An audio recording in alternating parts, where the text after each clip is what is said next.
patriot that we conduct, or the supposed talks that are Well, good morning, my TC King family. Happy Sunday. Happy Super Bowl day. Ukrainians led by Zelensky government. I don't like to call him Ukrainian because I don't think he represents the best interests of the people of Ukraine. Right now, he's turned the president of Ukraine. I don't see any evidence that his particular regime is going to give an inch on anything. Just 1 second. They've already made their position very clear. And President Trump has already said to the Ukrainians, you're going to lose territory.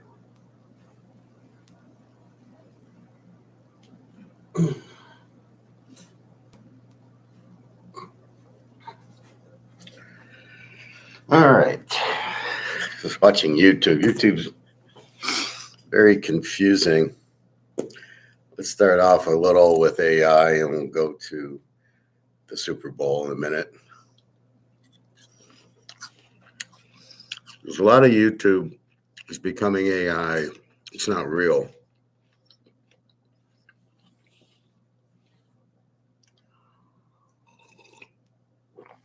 So like Mr. Fuji, the AI Asian guy, it's come across. He's not real. He's kind of saying kind of fixed AI stuff that is really there for reaction, not for learning. So what he's saying is this bullshit. It's to get you to react. It's sort of like TV or radio when they do things, and it's strictly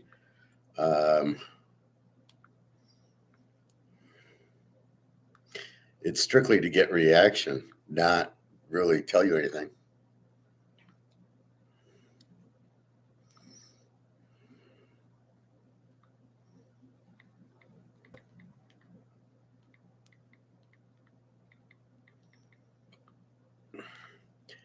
And that's the problem with it.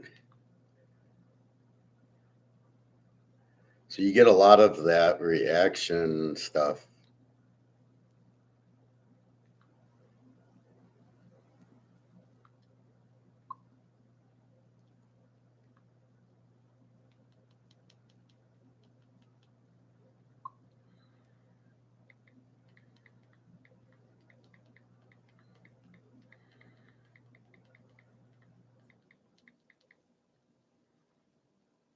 All right.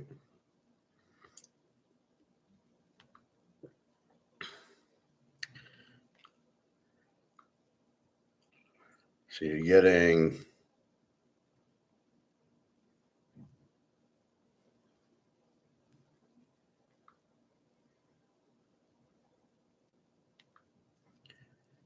like stuff like this. It begins Monday, February 9th, which is the right date.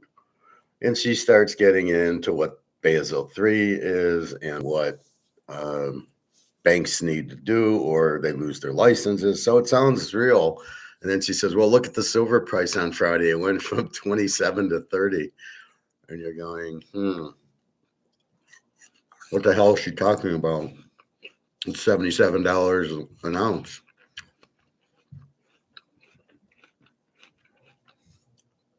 So this is all kind of reactionary. And you don't know we really don't know what to believe. Now, we've heard of Basel III, and it's with gold and made gold price go up. That's why you get that gold-silver ratio so fucked up, because the gold had to be Basel III, but not the silver. So now it's silver Basel III, which makes it a tier 1 asset, which means it's as good as cash, which isn't worth anything. But the banks have to have it. Hey, Awas. I'm fine, thank you. How are you? So that's really the key to it is what's real here. But this is all for reaction, right? So a lot of these videos, and please be careful, the sky is falling and this is that, and then Europe and the wars in Iran and Israel and every other Venezuela and every freaking country that has oil that we're trying to steal. So you got to be careful who you're listening to and if you believe them. And what I always do if it's, I don't trust Ray Dalio. I don't think he knows what he's talking about. I certainly don't trust Peter Schiff, Andy Scheckman, Jim Rickards. So I don't even listen to them. I already know they're no good. When you get a new guy, you're not sure what to do with them, and you kind of listen, and then you got to check them out. Even this guy, Luke Froman, he's not a Keynesian, or he's not an Austrian. He's a Keynesian. So you got to be very careful and check who is talking to you. But I wouldn't trust Luke Froman. I really wouldn't trust anybody except for me. And like I said, Egon, which is why I show you Egon. Egon's worthy to trust.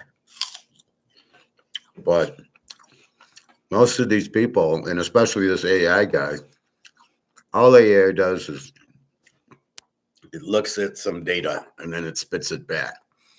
And in this video with this lady, this looks like it makes sense. Now she's AI, but the problem is her numbers are wrong.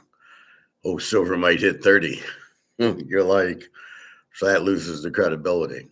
Now, is there Basel III starting February 9th? Who knows? I thought it was already here 2 years ago, and you could see the gold price go up. Silver will go up because silver is extremely limited and extremely highly demanded. But we're always talking physical, not paper. Awas. Best buying silver or gold this time. Yeah, just buy either one, whatever you can afford. I said I was at the coin shop on Friday. He didn't have any. He had 1 ounce of gold, Cougaran, which was 200 over spot. And he had some bullion silver ounces, and then he had some Eagle silver ounces, but those were 2026. And he was trying to sell them for 105. Why are we paying a premium for silver Eagles just because they're 2026? Oh, they're limited. Oh, yeah, they're going to be. We don't care about that. We only want to buy the ounce. So the regular ounce was $80. But he didn't see what he didn't explain was these are 2026s, which the mint ran out of and aren't producing anymore. So I'm putting a premium on them because they're limited. But I said, well, how about if they're prior years, which he didn't have, apparently. So he's all sold out of the prior years. And I don't remember what his price, I don't think he knew what his price was. I think that might have been 80. Normally they were like $3 or $4 over spot, and the bullion, the buffalo I show you were spot. Like this, even this one was, I think, $1 over spot. This is the 2 ounce maple leaf. And that came in a tube of 14 of them, but they're all 2 ounces. So it's really like a 28 ounce tube. But I only saw it once, and I bought half of them, and then I bought the other half. And I said, well, I might as well get the whole tube. So I bought 6 or 7 at first, and then came back for the other 6 or 7. But stuff like that is usually spot, and they're still looking at Comex, and spot on Comex is still $77, the sale of the century. My birthday's in March. I will buy more silver for my birthday. I got to buy myself something for a present, and that's it. So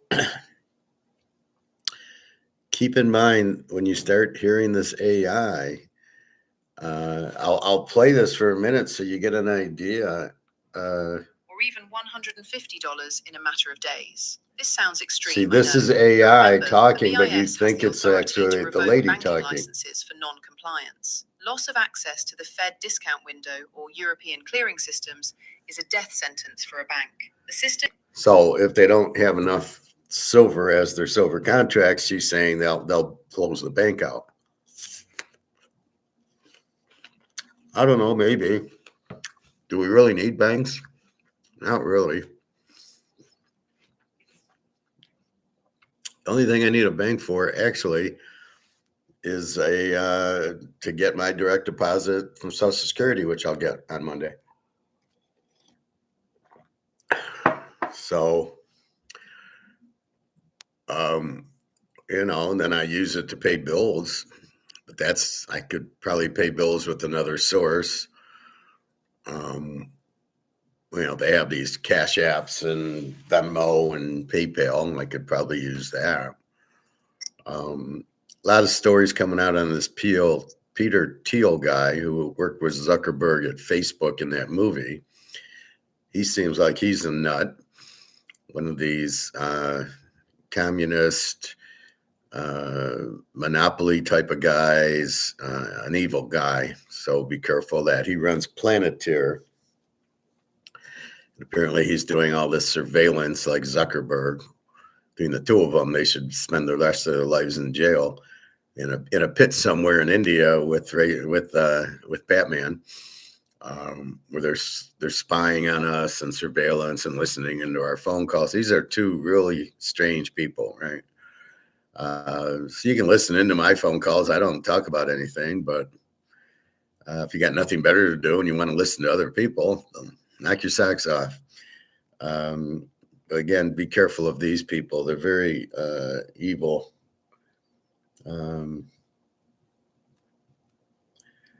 I showed you Mark McGuire on Friday. I can share that with you again. Maybe we'll review that a little bit today. Why Bitcoin sell-off is just the beginning. We talked about Bitcoin the other day, selling off. Just to warn the people who own Bitcoin, as I've been telling you, it's not real. It's a Ponzi scheme.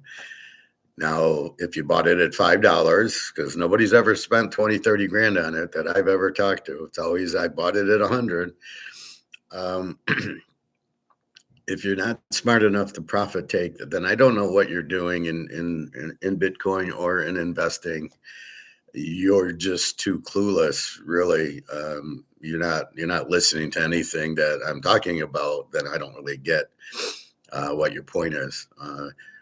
You invest to make money, but you make money when you take profit. If we go play poker or roulette or slots at the casino or bet on sports, we take profit. We win. If we play stocks, you should be taking profit. I did. I day traded the hell out of the gold stock, Newmont Mining. I'd buy 1,000 shares. It would go, I'd wait for the 10 o'clock drop. The 10 o'clock drop would happen. It would go from, let's say, I don't know, $40 to $39. And then it'd start going up and I'd buy it. Now I was actually doing the stock as opposed to gold, but it was the same thing. And so when it started to move up, then I'd buy and then I'd profit take it. It'd go up 60, 70 cents, maybe $1, and I'd sell it and take profit. That's the only way to invest. You must take profit. Now, the exception to the rule is these guys. We are not profit taking the gold and silver. Why? Because that is the money. We don't want to sell it and get back into this. So there's a different game here. This isn't really profit taking. This is avoiding the dollar because it's worthless and getting into gold and silver, but we don't want to get back into the dollar unless it's a bill or a trip or something where you need a little bit of cash. You need to get back into cash to use it right away, because right now the system's still accepting cash. So when I was at the system, when I was at the gold store, I said, "So are you still taking dollars?" And he says, "Yeah, as long as we can, we'll take them." And I said, "Thank you." That's all I wanted to hear. Even though it's not worth anything and gold and silver are, they're still going to take dollars because they got to pay the bills. And as long as they keep paying the bills in dollars, they'll keep using it. So be careful of these AIs. Who you listening to? What is this? Germany's the gold signal. Mark McGuire.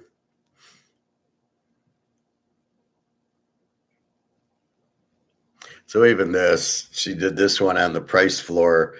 Again, it's AI, and so you like it, but we'll see.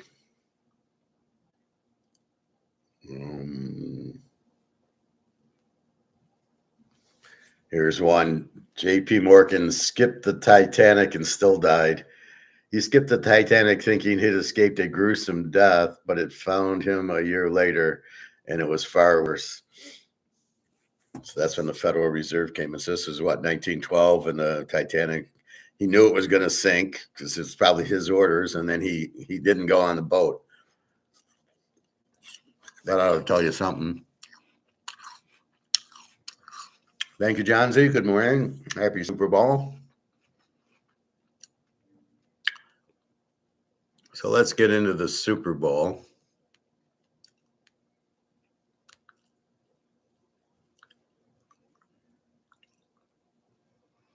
Now, I looked at the line. The line hasn't moved.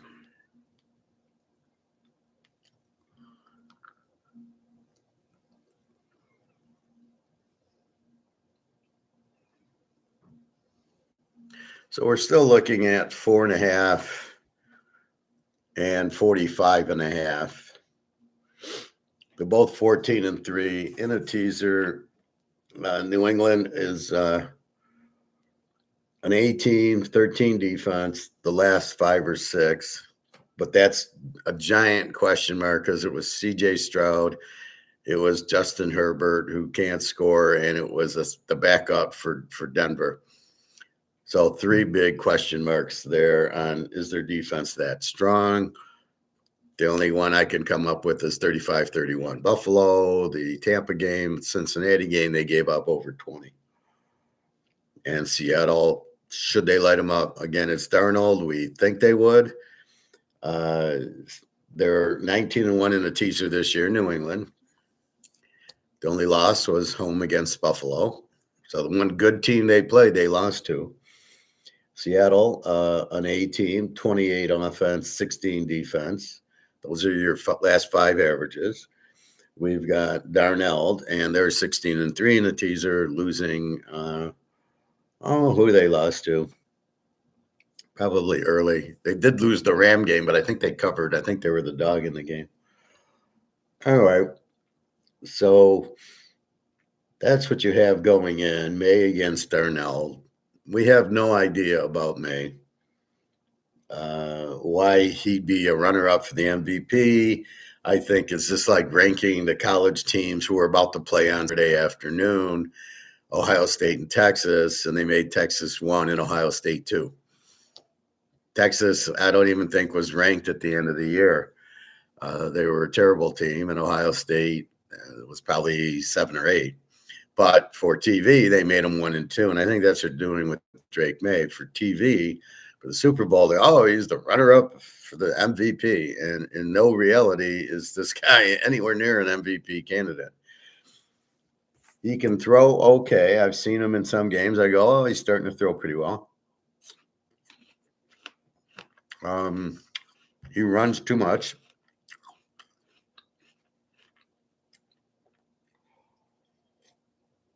But according to Tom Brady, they run because it's like flag football. They really can't be hit. The pressure comes, so they avoid the pressure. They don't want to throw the interception, but they don't learn how to make decisions. They don't learn how to read defenses. So I'm not sure Drake May, this is what, his second year, his first year, whatever. I keep thinking it's his first year. No, it's his second year. He came up with Penix, I think. So this is his second year. Okay. He sucked last year. They changed quarterbacks. They changed coaches. Josh McDaniels runs these fancy-dancy plays. Okay. He runs too much.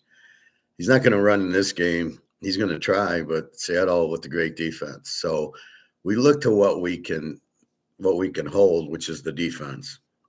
So Seattle, superstar defense, very good, held this high-scoring Niner team who put up, 23 on the Eagles with Jalen Carter and all my Georgia guys. So it's not like they're not like San Diego who had no offense.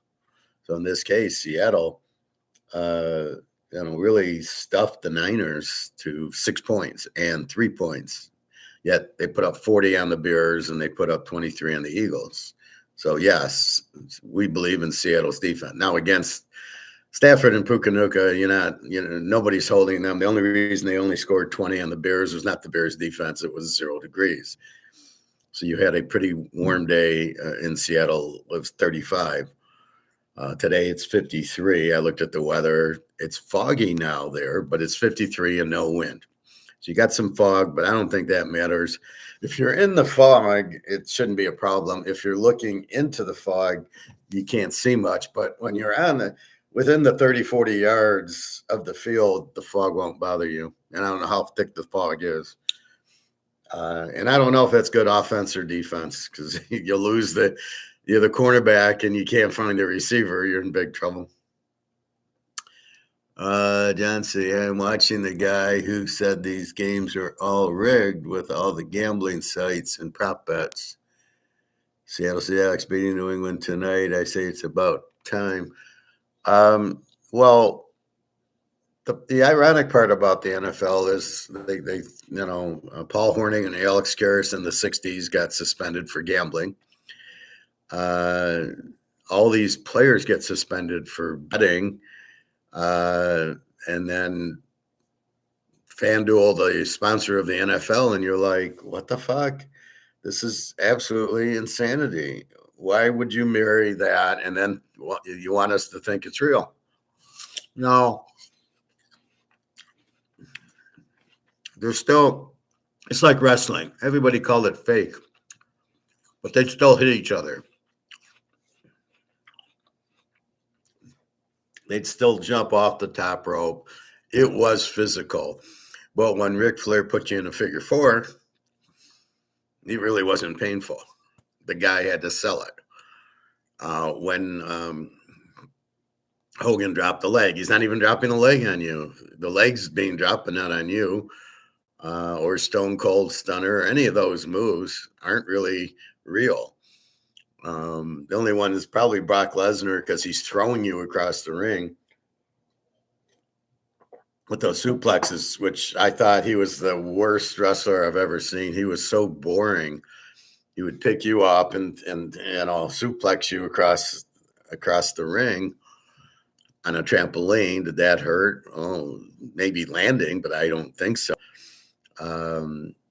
Even those submission holds where he's got you in your hands, that I'm sure that's not real either. And that's why everybody complains about wrestling being fake. It's scripted to who wins, and it's scripted to like the Undertaker. He knew he was going to lose his streak at WrestleMania. They told him.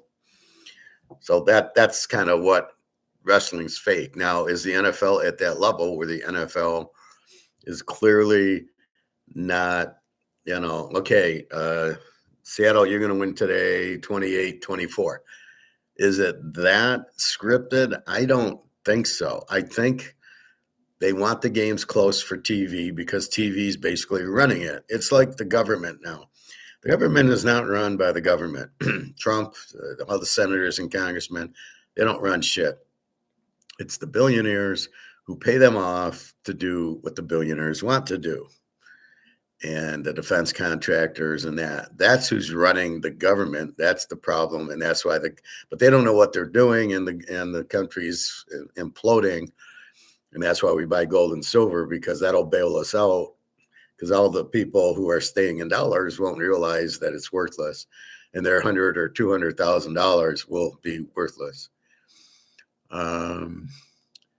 Gold Maple, welcome to class. Unless you're changed your name, I welcome. I don't remember you.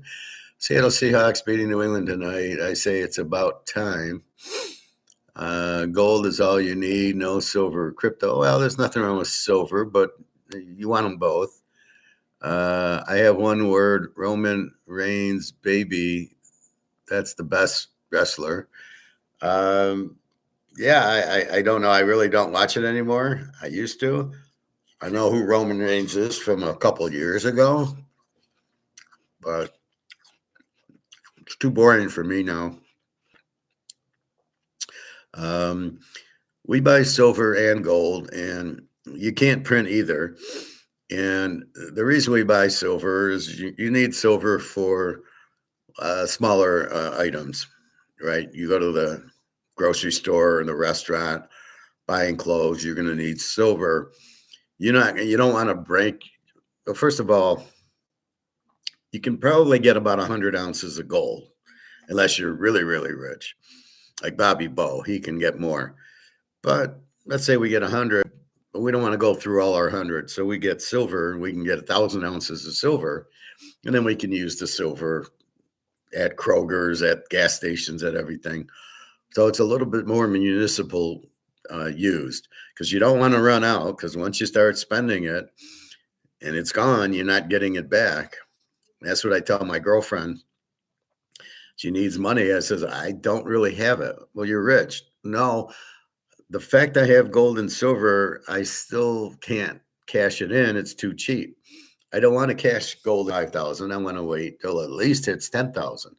And silver at 77 or 100, it's going to 1,000. So I don't want to cash that. I don't want to miss that opportunity. So I want to hold it as long as I can.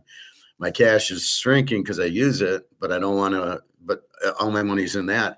Sort of like, let's say you own a Mantle card, and it's worth $500,000, a Mantle rookie. Well, you have it, you're worth a lot, but you don't want to sell it and get the money for it. You want to hold the card, or a Picasso, or a Van Gogh, or a nice Rolex that has diamonds that goes for $400,000 or $500,000. You don't want to sell them, yet you have the value. It's just not in cash, which is fine. You really don't want it in cash. Anyway.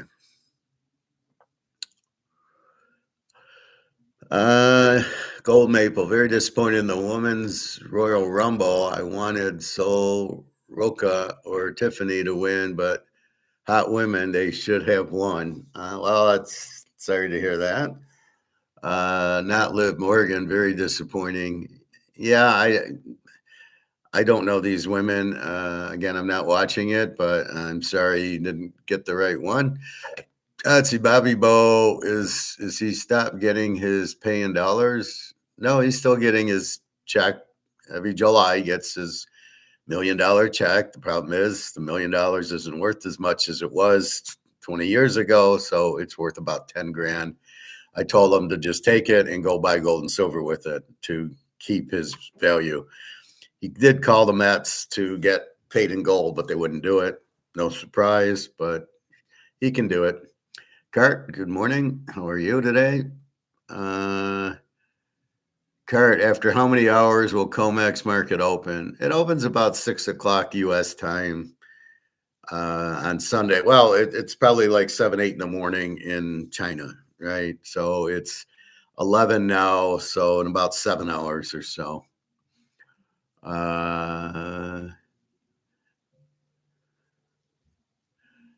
John C. Okay. Hey, okay. Gold Maple, gold and lots of cash. You don't really want to be in too much cash. You don't want lots of cash. You want little cash. You want enough for a couple months, depending if you're working or not. If you're not working, you might want to hold 5 or 6 grand, or you might want to hold at least 3 months of your bills, so you're not taking your gold and silver and cashing it in. But you don't want to be in this. This is worthless. So you really don't want to be in this, right? Understand? So if you're in this, it's not good, because this is worthless. This has a zero value. Now, the fact you can go to the grocery store and still use it, or go to the restaurant and still use it, and normally you're using your debit and credit cards, right? That's the key, but it's still useless. It's worthless because they keep printing it. And again, the key with silver, as with gold, is you can't print this. You can't inflate this. This is basically comes out of the ground, and there's only so much. And a lot of demand for it. So why do you think it's 77 and it'll go back to 100? It's going to go to 500 very easily. Pretty soon, probably by summer, we'll be seeing a couple $100 silver and $7,000-8,000 gold. Oh my gosh, you don't watch women's wrestling? No. How could you not watch women's wrestling? The best, Tiffany and Sol Roca. That's what you should watch. Oh, okay, thank you. I will check it out. But no, I really don't watch. I used to watch wrestling. when it was good. But when when Bret Hart left, Rock Stone Cold, and then you got these idiots that came in. I just had no. I was like, this is boring. You need that star to watch, but there just isn't. And so I got tired of the Undertaker's game. Hogan retired. Ric Flair, Macho Man. So once you started losing the stars and replacing them with nobodies, then that was it. So, and Vince McMahon, the guy's out of his mind. I mean, you think he's acting, and then you're kind of watching and going, he's not acting. He's really a psycho. Kurt, what is your prediction for tomorrow's gold and silver? I don't predict day by day. I'm telling you, gold's going to 8,000 by summer. What it's going to do tomorrow, I don't know. This Basel III thing, I don't know if it's real or not because it's coming from AI. I do know it's already been in place for gold. If it's in there for silver, then great. Then the silver price will go up. I think the prices should start going up again. We saw silver at 110, and then it kind of went down. Then it came back to 90, and they keep it's really just the banks shorting the contracts, and pretty much that all should be down. I mean, you think most of the contracts are down. There's been a lot of margin calls, which you think most of them are down. If we ever got to a free market, which is what I'm hoping is soon with Russia and China, if we just get a free market, physical market, it's going to go up 100 times. Well, it'll go up at least 10 times. Around how much will be price will hike? You sound like Bobby now. How about around how much will the price hike? Okay, again, let me tell you that gold will go to 10,000 and silver will go to 1,000. That's your answer. Don't worry about the time. The time's when the time. The banks are fighting it because they don't have any. In this AI one I showed you with the woman, there was they had paper silver 10 times the value or the amount of the physical silver on Earth. So where are they going to come up with this physical when there's not enough physical to cover all their options? So I don't know. We might see a real boom tomorrow. I don't know how accurate she is. Being AI, I'll look for other videos on that. Gold Maple. I can't buy Sally's Pizza in New Haven, Connecticut. They only take cash. Bets Pieces in America. People from all over the world to make a pilgrimage to New Haven to eat this pizza. Okay. I can't buy her. They only take cash. Well, silver and gold are cash. So, yeah, I mean, she'll take silver. My barbecue guy will take silver. I showed him. I says, "Will you take this?" He says, "Yeah." I said, "Will you take Bitcoin?" He says, "No way." So don't get into the digitals. Just stay in gold and silver. But that's okay. So you got cash for that. John C. Now they have new owners. TK. The WWE is owned by the UFC owners company. Oh, I don't care. Gold Maple, the industry pizza burrito slice in New York City, best pizza slice in New York City. They only take cash. How can you not have cash? Well, you do have cash, but you want this, right? So this is cash. This is money also. So you don't, this has no value. So, okay, so you keep a little bit of cash to go eat pizza. Generally, they'll take cards, but they don't. I don't know why they only take dollars. They're trying to save on the 3% charge for the credit cards, I guess, whatever. Or so they don't have to pay tax because they never show. Like if you go to Chinese, they ring it up as zero and you pay. And so they never show sales. So they never show revenue and they cook their books. But this is cash also. They just don't realize it yet. They should, but I would ask them, what do you do with your cash? Do you buy gold and silver with it? And hear their answer. I know at Toyota, I get my free oil change. He knows a guy in the parts business, and every Friday he takes all his money he made during the week and goes and buys gold and silver at the end of the week with it. He now buys gold and silver. I've talked him out of Bitcoin because I said it's a Ponzi scheme. It's like talking somebody out of Madoff. You bring up Madoff and saying Madoff's a Ponzi scheme, and nobody would believe you, right? Nobody would believe you. I'm getting 15%, so why would I get out of Madoff? It's a Ponzi scheme because he doesn't invest, because you can't have 100% accuracy picking stocks. It's impossible. That'd be like me picking 100% in football. I can't do it. There's too many injuries. There's too many turnovers. Misvaluing the team. Oh, I thought the team was better than that. I thought the quarterback was better than that. And you're kind of misled by it. So that's what you be careful of. But, you know, I mean, that's the idea is talking you out of Madoff would have been difficult. Telling you that the dollar's worthless is difficult when they go to the grocery store and buy food. And you go, well, I can use it.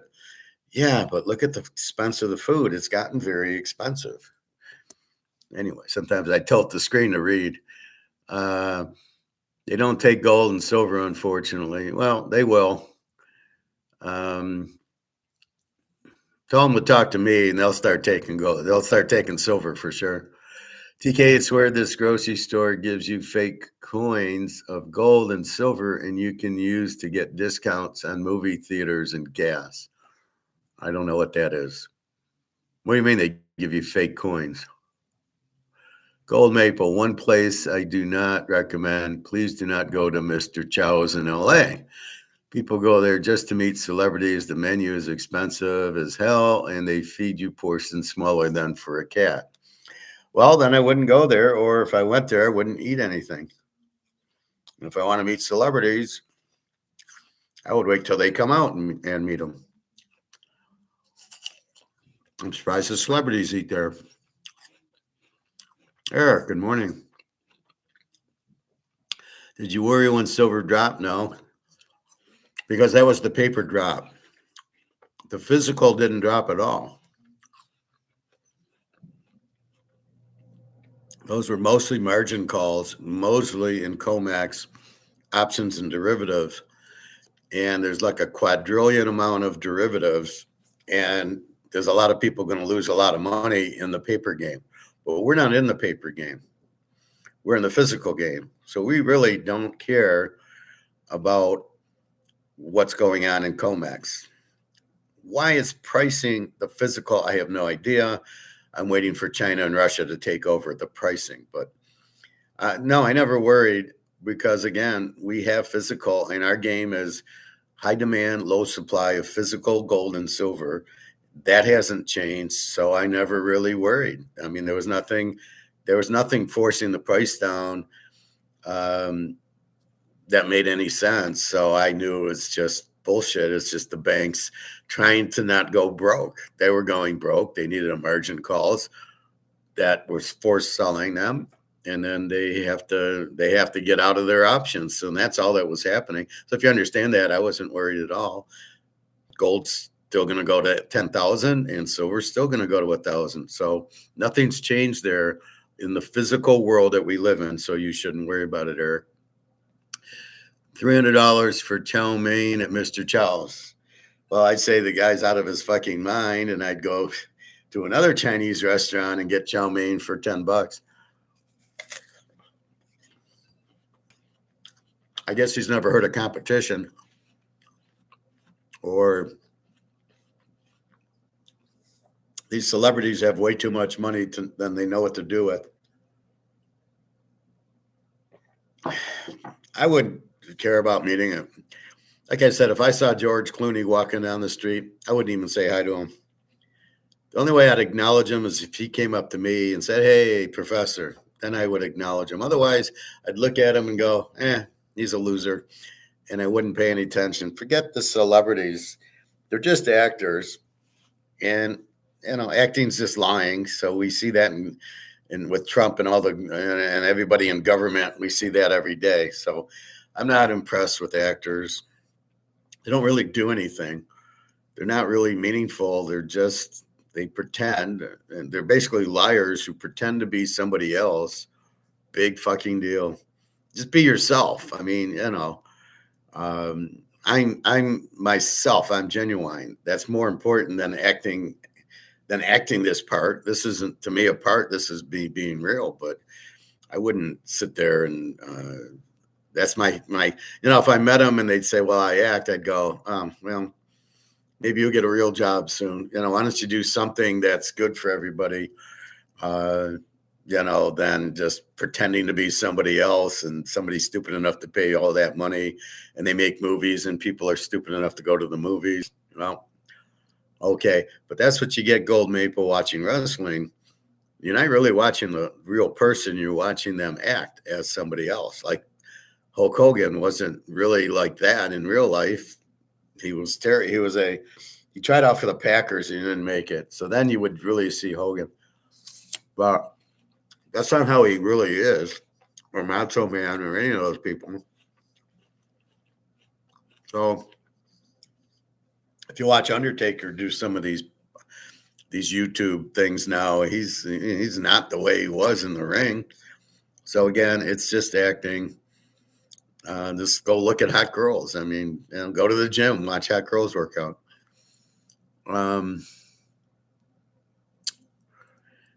Gold Maple, 3. Okay. Where am I located? I'm in Detroit. Hey, Professor, are you ready for the big game? Yeah, I guess so. I mean, I think this 2-week wait is ridiculous now. I think it was good, 30 years ago. When the Steelers were playing, you'd get ready. Like if there's big game and there's big teams, Joe Montana, then it was a good 2-week wait. I think this 2-week wait's ridiculous. I don't think there should be a 2-week wait. I don't think you need to wait 2 weeks. I don't think there's a buildup at all. I think you're just anxious to get it over with. Okay, let's see who wins the Super Bowl. Am I rooting for Drake May? Why? Am I rooting for Sam Darnold? Why? 2 stiff quarterbacks. Like I said, the best unit on the team, on the field, Seattle's defense. And then you got Kenneth Walker and Smith Najimba, and New England's got Bote from LSU. And that's it. I mean, I'm not rooting for Drake May. I think he's just overhyped, just like AI. And so it's like, I got to wait till 6:30 to watch the game today. So I'll go swimming and, I got some ribs and a steak to cook for dinner. But otherwise, it's like, let's play already. Why is it so late on? Why don't you just have it at 4:00 on Sunday or 4:30 or whatever? What do you need it at 6:30 for? Because this game probably won't be close, and nobody is going to be, in the fourth quarter, nobody will be watching it. And these commercials, these people that pay all this money for the commercials are just losing money. Let's see. I'm not interested in George Clooney. I'm very interested in Amal Clooney. That's who I really want to see if I meet George Clooney. Who's Amal? Is that his wife? We'll just go to Italy or go to Germany. There's all these hot women there. Eric, they have a Mr. Chow in Atlanta. It's hyped by celebrity, also rappers like Young, Jazzy, and Ty. Well, if it's $300 for chow mein, I wouldn't be eating there. I'd go find a nice, quiet Chinese restaurant to eat at.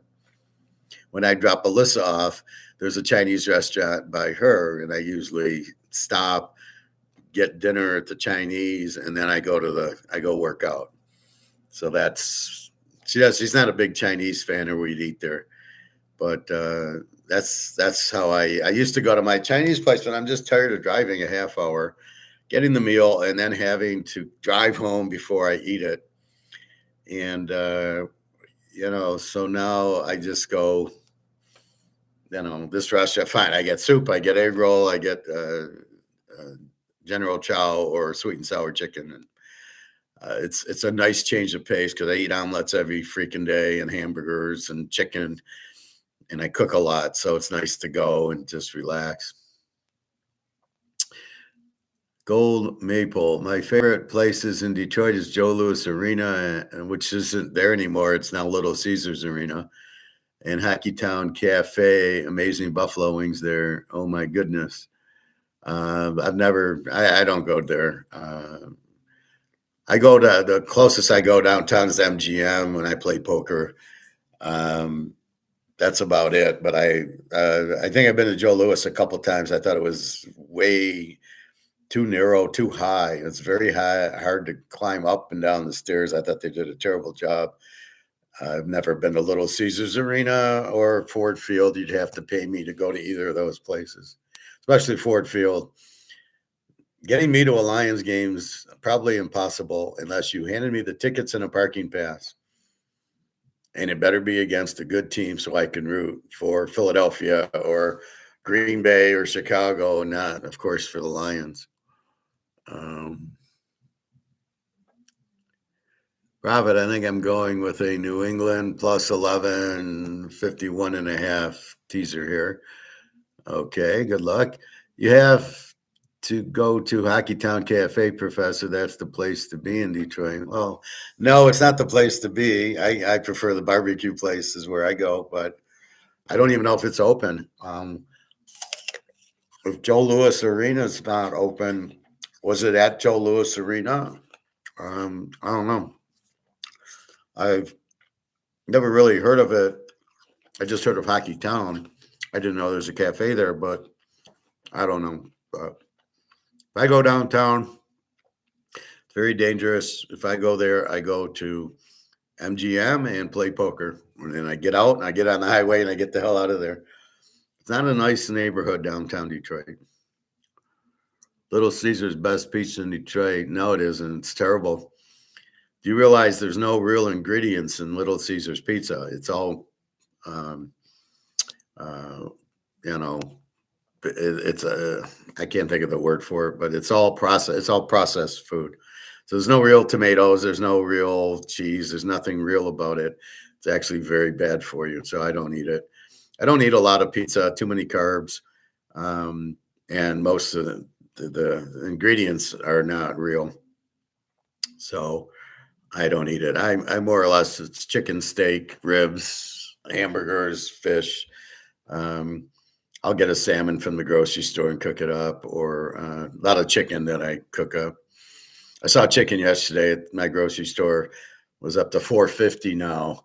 You know, you get the 5 chicken breasts in the box, and they cut them up, cook them up, have it for 3 or 4 days, and they were up to like $4.50. So there goes the value of your dollar. That's the point of the dollar's worthless, is right there. Used to be $2 for that. It's now $4.50 for that. And steaks, they had on sale for the Super Bowl. I got a New York strip for $9.99. Normally it's $18. So they couldn't sell it at 18. They had to lower the price to $9.99 to sell the New York strips. That shows you how the market works. If we make it too expensive, nobody buys it, we have to lower their price to the market. So as I show you, the market's here. Yeah, we'll buy New York strips $10, $11. And they want to sell them at $18.99. There's nobody home to buy them. Nobody's going to pay it. I don't care that your costs went up. You can't raise your price if there's no market there, and the market's down here. So at $9.99, you buy a couple of them. But at $18.99, you're not even buying. You're not even interested in it. I noticed they started to raise their hamburgers a little bit more, like $8.99 a pound. They used to be $5.99, $6.99. And you have that, but basically that's the dollar losing value. As simple as I can show you, that is the example that proves the dollar's losing value, because it's not just one thing going up, it's everything going up, right? The whole store is more expensive. That's the dollar losing value. So I had a trade video the other day, very good one. I was teaching Alyssa about money. And I said, all it is a trading instrument. You trade it for food or clothes or rent or utilities. And I said, so what you do is you take, is you trade it for that. But now, before you would, you'd buy tuna fish for $1 for a can, is now $4 for a can. And so the dollar's lost its value. So you need more dollars to trade to get the chips, the tuna, the pop, the cake, the vegetables. Even my broccoli's $2.99 a bunch, and cauliflower's $3.99. A cantaloupe's like $4.99. That's the dollar losing value. But nobody's going to put two and two together and realize that's the dollar losing value, because that's what it is. That's how you prove it. But nobody. See, we know what the value of gold and silver are. We know this was 120 and went down to 70, and now it's 77. We see the value of silver. Now, granted, it's a paper value, not a physical. So we really don't know what this is physically. But that's how you value it. But on this, do we ever really see a value? Well, it's got a 1, so this is worth $1. Yeah, and what does it buy you? It doesn't even buy you a pack of gum anymore. It'll buy you a gumball or something. I mean, just because, let's say it has 100. Well, what's the 100 worth? Well, it says it's $100, but it's not worth anything. And that's what you got to understand. And that's why you trade it for gold and silver, because the dollar is worthless going to zero if it isn't already. But people aren't, they still go to the grocery store. Well, I can still use dollars. Most grocery stores now do not take dollars. They want gold and silver. So we'll see about that, but that's what you got to understand.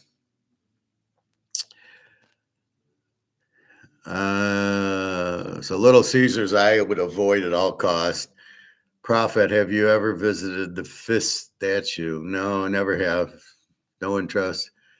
Mike Ellis was a genius. He founded Little Caesars, Yugoslav immigrant. His wife, Marina, called him Little Caesar. Okay. Yeah, Mike Ellis was good. He'd win. He tried to win, right? He wanted the baseball team and the hockey team.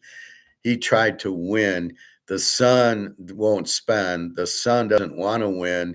The son looks at it as a business, and he is very cheap getting players. He has no interest in winning for some reason. He's more interested in making money. He doesn't get it. Then don't own the team. So he owns the team, but he doesn't want to win. What's the point of owning the team? So yeah, the son's just a little prick who is not interested. He's just cheap. So these idiots on the radio, the Wings should have done this at the trade deadline and should trade. They have no interest. You just saw it with Skubal. They offered him $19 million. He took 31. They're probably crying about the 31. They're probably in tears. Oh my God, I got to spend 31. They should just trade the guy. If you don't want, or just sit him out. I mean, I wouldn't even play him. If he doesn't want to be here, I tell him to go fuck off. It's just like a girl and you ask her out and she doesn't want to go out with you. Well, I tell her to fuck off.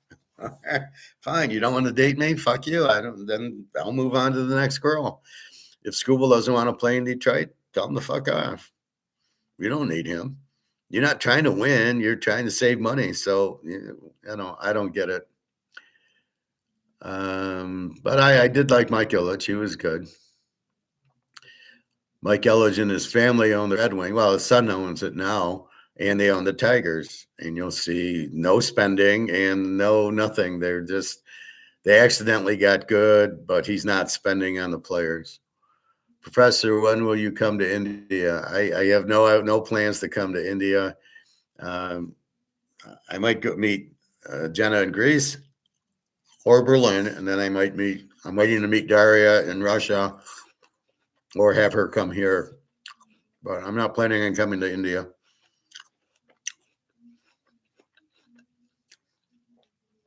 John C. TK, you having a nice dinner for the Super Bowl? Yeah, I'm making ribs and steak and salad and stuff like that. Gold Maple, you have to go to India, Professor. Best food, Pani Pura. I don't like Indian food. Yeah, I'm not a big if I go to an Indian restaurant here, there's nothing for me to eat. I like my chicken or my steak or my burgers and a salad, traditional, or Chinese. I'll eat that. But Indian food, I don't know. I don't mind the spice, but I don't know what it is. And I don't go to Indian restaurants. So breaking down the game today, it's very much two good defenses are the best units on the field. Quarterbacks are questionable. I can't trust Darnold, and I really can't trust Drake May. Drake May did nothing against Denver, and then everybody wants to tell you, oh, but it was snowing in the second half. What did he do in the first half? And just because of the snow, I've seen Aaron Rodgers in the snow and Elway in the snow and other quarterbacks in the snow, and they had no problem. Montana, not a problem. Montana beat the Bears in the '88 championship game. It was 20 below zero, and they won 28-3 or something like that. Didn't really have an effect, the cold weather, the snow. So I thought that was a weak mistake. He struggled against Denver, and he's going to struggle against Seattle.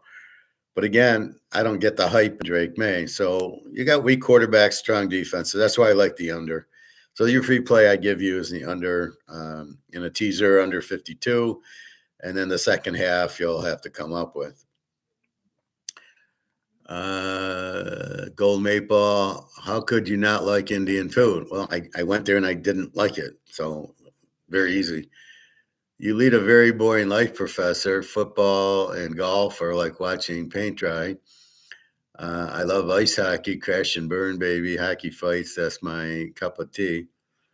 Well, I only watch usually the majors in golf, and golf's, pretty weak right now. There's, I watched it a lot when Nicholas was there. I wasn't a Tiger fan. Mostly the late 80s, the 86 Masters was very exciting.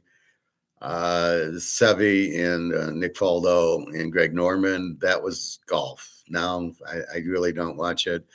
I don't lead a boring life, but I don't just watch football and golf. Football is not really boring. It's not as good as it was, but it's not boring. Like I said, I only watch the majors sometimes in golf, depending on who's in it. I don't like the Scott Scheffler guy. He's terrible. So, no, that's not what I do. I play a lot of poker too. And I buy a lot of gold and silver. So, no, it's not boring at all. But, I don't like Indian food. We don't like everything. That's just the bottom line. So, again, in the Super Bowl, you're betting the defense. The coach, I don't know. I don't have a feel on the coaches. Vrabel sucked at Tennessee, couldn't win with Henry, and that's it. And then you've got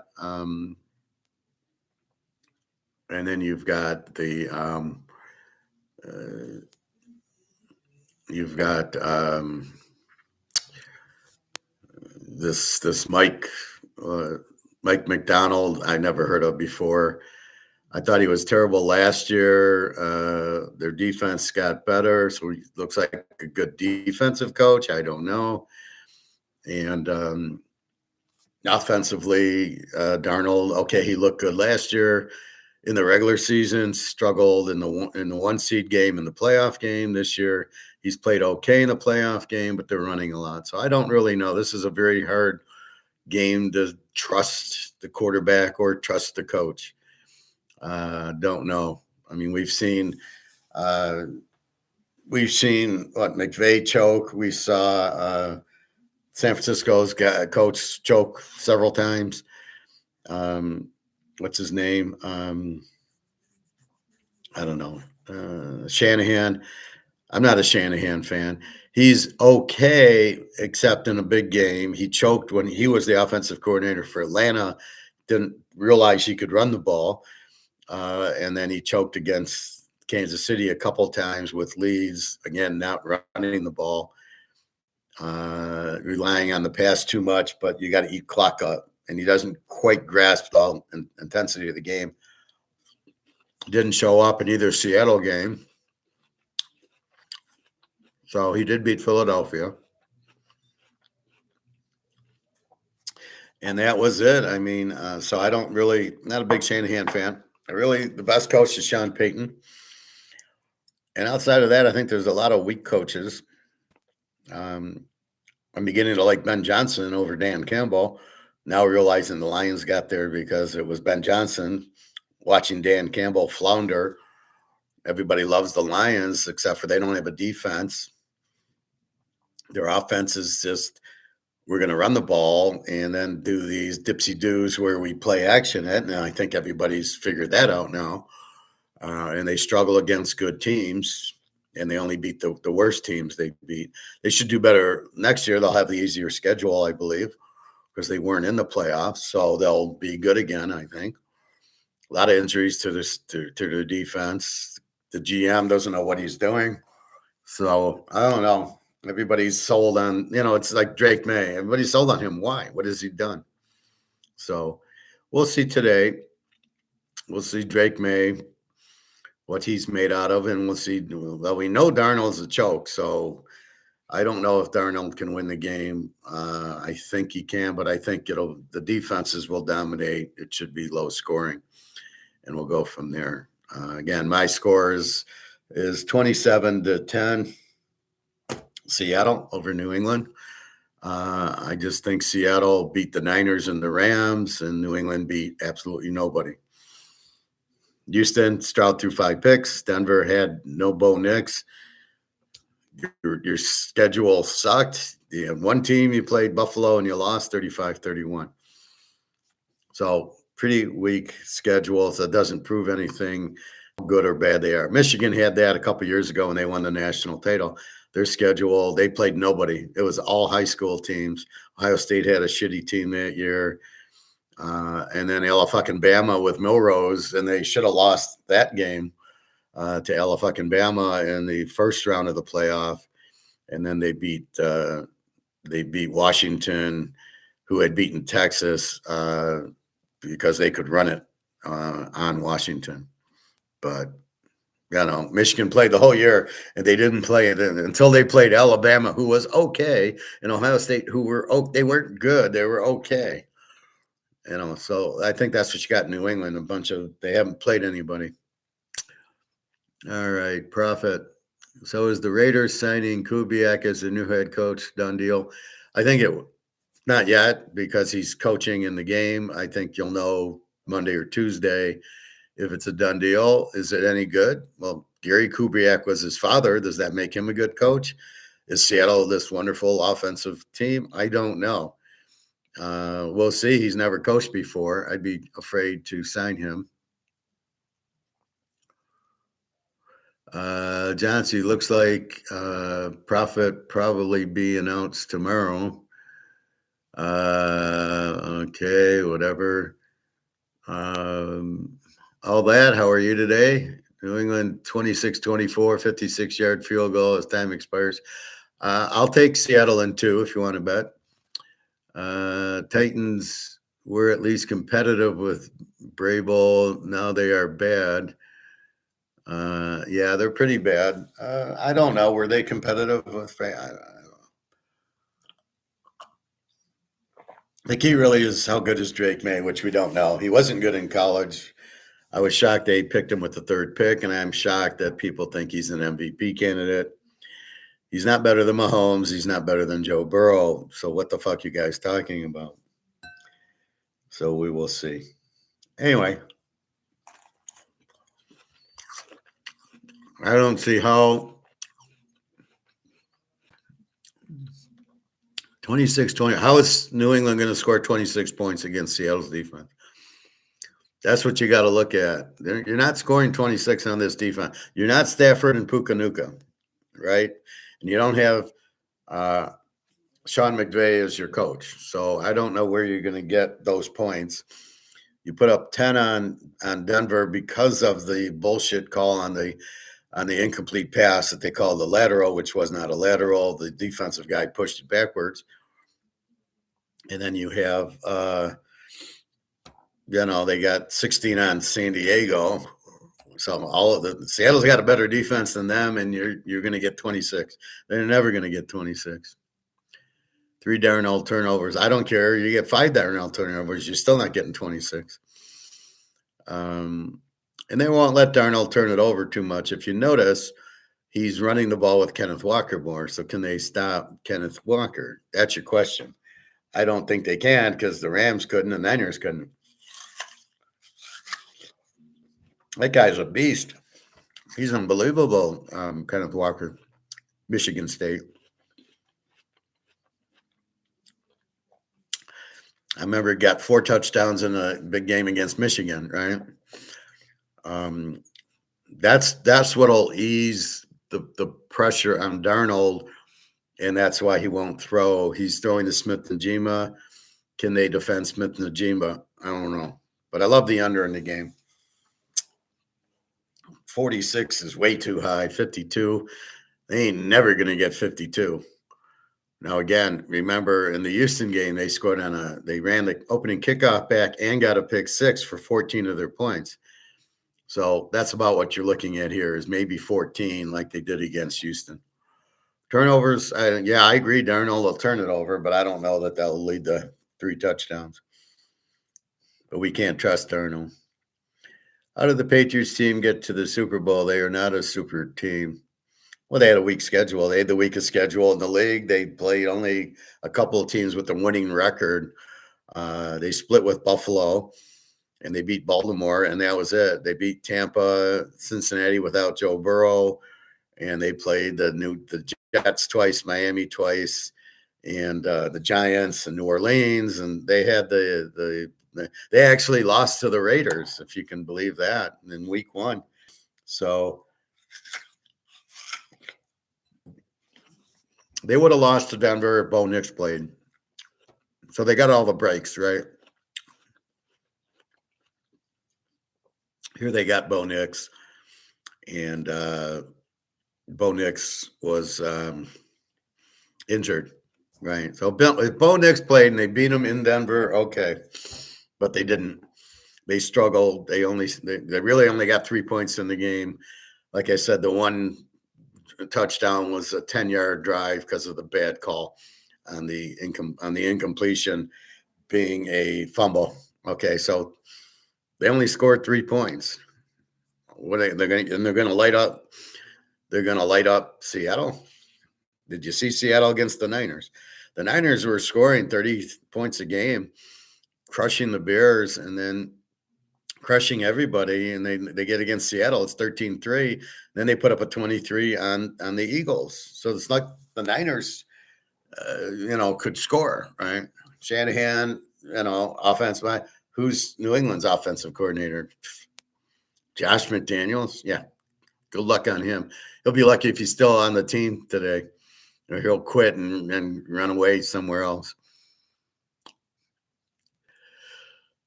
Patriots might have had the easiest road to the Super Bowl in the history. Well, no, the Miami Dolphins in 72, they went undefeated. They didn't play anybody. All the teams, Buffalo and Baltimore and New England in their league they had like a 300 win percentage when you added it up, and they beat my Steelers, but the Steelers weren't the Steelers yet, and they beat them on a fake punt. That was it, and I think the other game they beat Cleveland, and Cleveland was pretty good, but Miami had the easiest. They played nobody, and then they barely beat Washington.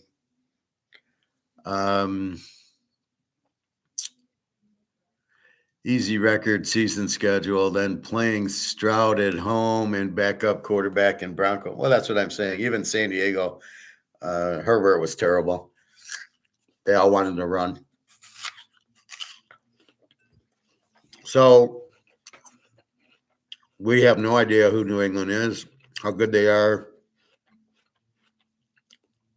The only game we can look at is they had to beat Buffalo, and Buffalo beat them 35-31. That's the only thing you have on them. But you don't have – Buffalo doesn't have a defense like Seattle, and that's the difference. Is I don't think Drake May is going to do shit in the game. They don't have any running, and they really only have Boutte as the receiver. So they don't have an offense. Their offensive line apparently is injured from what I read. We'll take that with a grain of salt. And so Seattle is going to be in the backfield the whole game. It'll be Legion of Boom. It'd probably be like a Seattle against Denver game. It's going to get ugly early.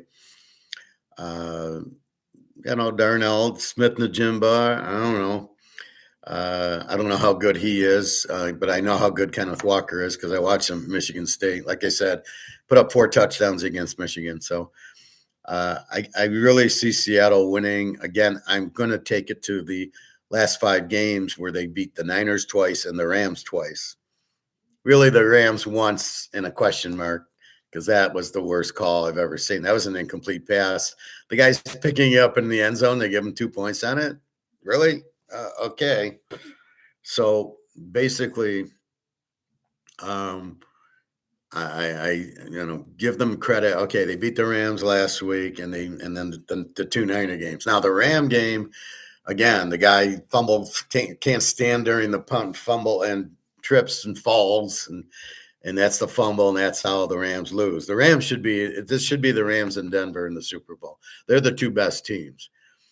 Seattle beating the Rams again on the stumbled punt, and then if Bo Nix plays, Denver doesn't lose to New England. But again, that's that's part of it, the injuries. So that's what I see. So I think it'll be a little. I think New England. We see the real New England team, and we see that Drake May's really not that good. Again, he looks good playing the Jets and Miami, teams with no defenses. I love when the Miami defensive coordinator gets a job somewhere else. You're like, who the hell would hire that guy? Miami's defense was terrible. The Jets. I mean, I can't believe they hired the coach, but he's still. It's funny. And then the coach can't get an offensive or defensive coordinator. Nobody wants to coordinate with him.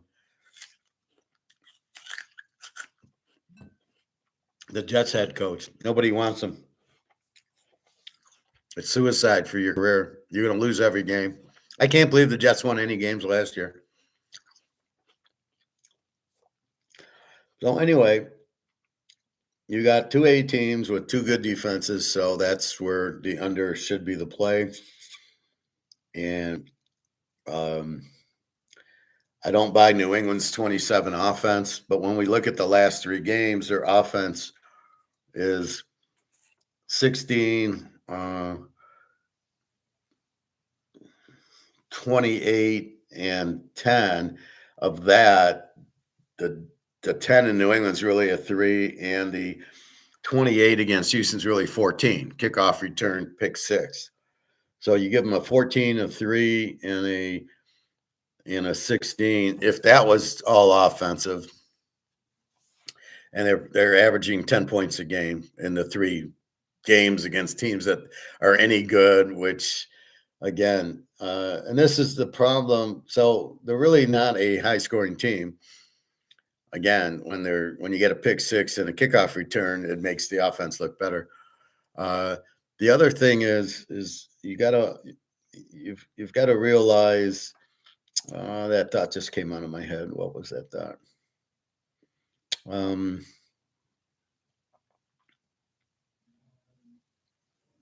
Yeah, so we're looking at who they played, and we're looking at what they really are.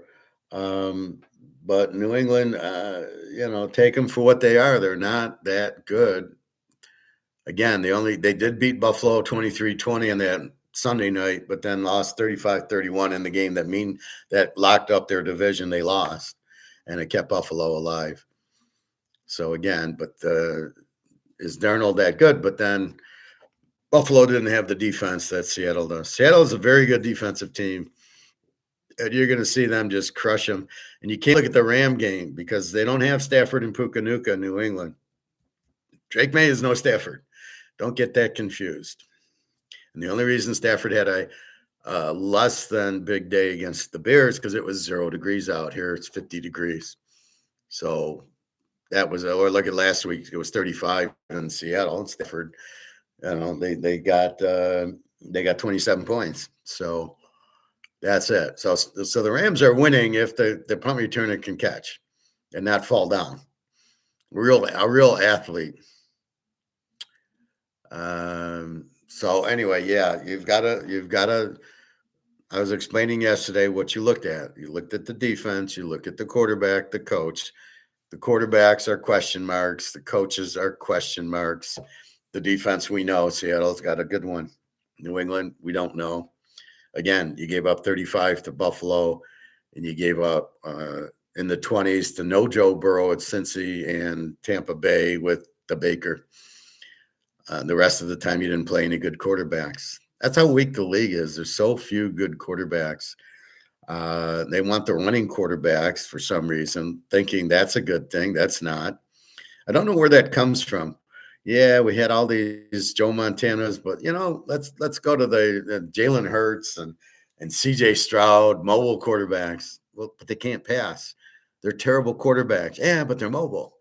So since when did mobile trump a good quarterback, a good thrower?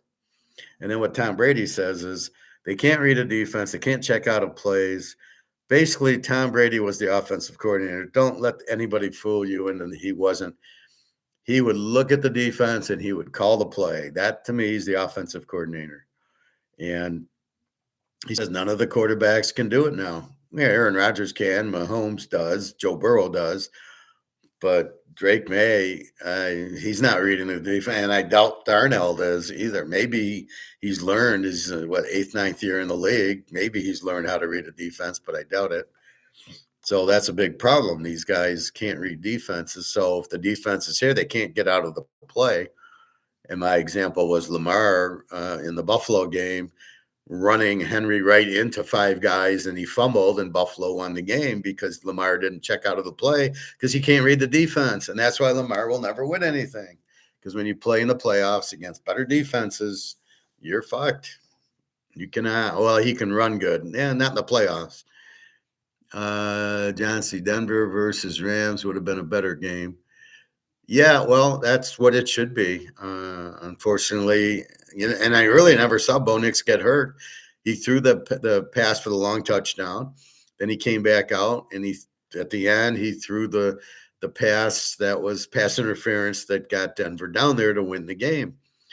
I didn't see him get hit. I don't know. He must have just stepped up when he threw, sort of like how Marino got his Achilles. He just threw the ball, but he stepped funny and his Achilles blew. And maybe, I don't know, he broke his ankle, but I don't know if he snapped it or he just it's like breaking my hand, but I break this bone, not my hand, or I break the wrist, but not here where I can't use it. I don't know, but it was unfortunate because everybody hates Bo Nix, and I can't figure out why. I've been making a ton of money off of him the last 2 years, and in college. All that. I agree with you with Belichick. Without Brady, he would be begging groceries. Well, that's my point. You want to give, the only time I give credit to the coach, Lombardi, Joe Gibbs, because he won with 3 different quarterbacks. He won, which shows you that's a good coach. Bill Walsh, of course, Chuck Noll, of course, Bill Parcells, of course, and Jimmy Johnson. Those were coaches that they won. He did it in Miami, Jimmy Johnson, and he had a lot of talent there. But I don't give Belichick any credit. Without Brady, he wouldn't have won anything. And when Brady left, he didn't even make the playoffs. So he doesn't do anything in North Carolina. Well, look at Jimmy Johnson. He coached in Miami. They won a national title, and they should have won 2. They should have beat Penn State, but he acted like he never saw a zone defense before.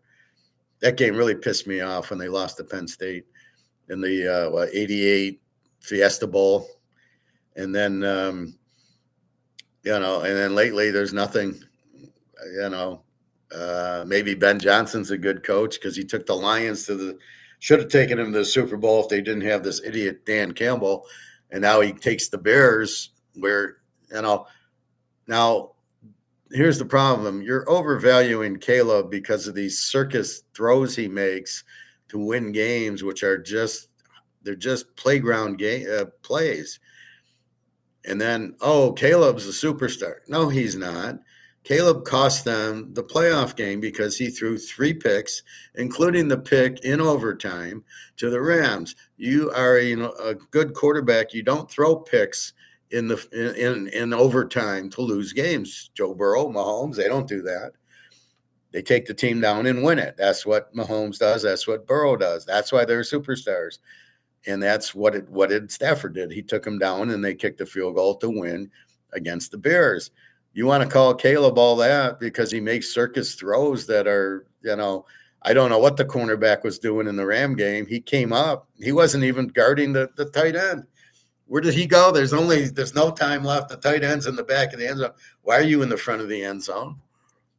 That play could be fixed, so they make Caleb look good. But Caleb is not elite. An elite quarterback doesn't throw 3 picks, including one in the overtime. That's how you judge the quarterback, not the circus throws that he makes. So I don't buy Caleb's all that. He completed a pass. He's a superstar. Jalen Hurts. Oh, no, he sucks. Lamar sucks. Tagovailoa sucks. Most of them are terrible quarterbacks. But the league wants running quarterbacks, so that's what they got, even though the running quarterback never makes the Super Bowl. Drake May runs, but not, Bo Nix is a good thrower, but he could run occasionally, but he's not a runner. Like Mahomes, he's not a runner. He's a pocket passer, basically.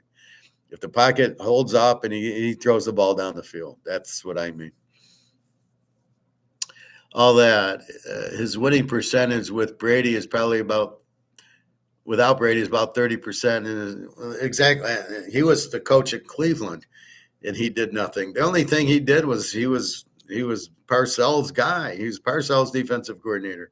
Oh, and by the way, Lawrence Taylor was on the defense. So how much credit you want to give Belichick when he's got Lawrence Taylor? Just get out of my way. Let me tackle everybody. So on the Giants, it was Lawrence Taylor. Then they went to New England. I don't know. And then he goes – then he goes to the Jets, I think, and then he fucks the Jets over and quits, goes to New England. But I don't buy that he was all that. Somebody had to coach, but it was Tom Brady made the team. Without Tom Brady, that one year they didn't make the playoffs when he got hurt, and then when he left for Tampa, they didn't do shit. So I don't buy Belichick because it's that great coach. And when people say he's the greatest of all time, I go, did you see Vince Lombardi? Did you see Chuck Noll? Chuck Noll gets no credit at all because the team was so good. And did you see Bill Walsh and even Bill Parcells? Did you see these coaches? Jimmy Johnson. Did you watch Jimmy Johnson? And you want to say Belichick's the best because he won and lost the most Super Bowls? Isn't he like 5-3 in the Super Bowl? So he lost 3. He pulled that guy out of the Philadelphia game, that defensive back, and he's crying on the sideline, and everybody's crying on the sideline, and you want him to go win a game, and he does it 5 minutes before the game starts. That was a fix. There, you want to talk fix? That was a rigged game. New England lost that game on purpose. There, and that you can see why. I went one Patriot game back in 2009 with Brady, Moss, Wes Welker, a loaded team, and they lost that day to Denver with Kyle Orton. It's like the Lions. They lost to Browsmer, who was a New Hampshire quarterback. The coaching's the worst I've ever seen right now. Sean Payton's the best coach. Sean McVay's okay, but again, he fucked up with the punt returner. The Rams should be in it. If they didn't, why did the punt returner in the first punt fumbled and then he fell on it? Why would you leave that guy in a crucial situation, a guy who can't catch, who chokes? That's the biggest thing I think I see with the coaches, the inability to see if a guy chokes or not. Under pressure, how do they perform? Because if you're going to go into the playoffs, it's all pressure. You better make sure you're watching them. What else? So we've got all these coaching changes, right? All these teams with new coaches. It's absolutely meaningless. It's not going to help them one iota. Basically, the coaches are terrible. Oh, we'll take, who's that guy? Jesse Minner goes from San Diego to now he's the head coach at Baltimore. And you know what? You still got Lamar. You're still not going to win. If I was the coach, Lamar would be my wide receiver. And if they made me put him at quarterback, I'd quit. I'd only take the job if I could make him my wide receiver and get a good quarterback in. A quarterback, somebody who can throw the fucking ball down the field, not Lamar shot puts it. Lamar has no idea who's open and who isn't. It's all like a playground game. Him and Caleb and Hurts. If they go back and the guy's open, they throw it to him. If he's not open, they don't know what to do. They scramble around. They have no idea what they're doing. Caleb, for sure, is way overrated. If you're even rating him, he stinks. But if we go down the list, most of these guys, Herbert, I don't know. We know Knicks and we know Aaron Rodgers and Stafford. Stroud stinks. 5 interceptions in a playoff game when you have the best defense in the league. What the fuck are you doing? Plus that is I'd question the coach for kicking the ball to the guy who ran it back for the 100-yard. Maybe that was the Niner game. But I think the New England game also, the guy had a kickoff return. What are you doing? Kick the ball out of the end zone. Let them have the ball. I hate these rules. Well, if you kick the ball out of the end zone, they get the ball at the 35. What the fuck is that? You got to kick it in this little target area. Who comes up with these rules? What moron comes up with that rule? Just let them kick. If you have to, move them back to the 25, because everybody's kicking the ball 65-yard field goals now. So move it back to the 20. Why don't you move it back to the 20 and keep regular kickoffs? Oh, they might get hurt because they're running fast. Give me a break. It's football. What are we supposed to be watching here? So they're making these socialist rules. Oh, it's got to be fair for everybody. That's the one I hate the most. No, the game's tied at the end. It's sudden death. Whoever scores next wins. That's it. There's no, well, they didn't get the ball, so they got to get the ball. We got to be fair. No, we don't have to be fair. We were fair for the first 4 quarters. They had opportunities to win. Now it's tied. Now we go to overtime. First team that score wins. That's football. That's competition. Not this bullshit. Let's do fair. That's what's so hard to watch football now. Well, he might get hurt, or this illegal blindside block. And half the time they block in the front and the refs just fuck up the calls. The refs are terrible. The coaching's terrible. This is why it's getting harder and harder to watch it. And then you see a Super Bowl like this, Seattle, New England, and you're going, who gives a shit? I mean, really, neither of these. The best team is the Rams and would have been Denver. Somebody asked me that, and I said that. And I still think that the Rams are better than Seattle and Denver's much better than New England. All that. Only thing Lamar is good for is maybe the wildcat play with 3 to 5 plays a game. Exactly. Well, Hines Ward. I mean, look at Hines Ward on the Steelers. Good receiver, not a good quarterback. They didn't use him as quarterback. I think they had Roethlisberger back then. You have to have a quarterback. Who's a quarterback who can throw the ball and is, very good throwing it, and then maybe he can scramble a little bit. A Roger Staubach. Bradshaw was a terrible quarterback, and he wanted to run too much. But like Joe Montana, Joe could run for 5-10 yards here, there, but generally he is a pocket passer. And they won 4 Super Bowls. So, yeah, that's the style you want. Is the quarterback. You got to throw to the receivers.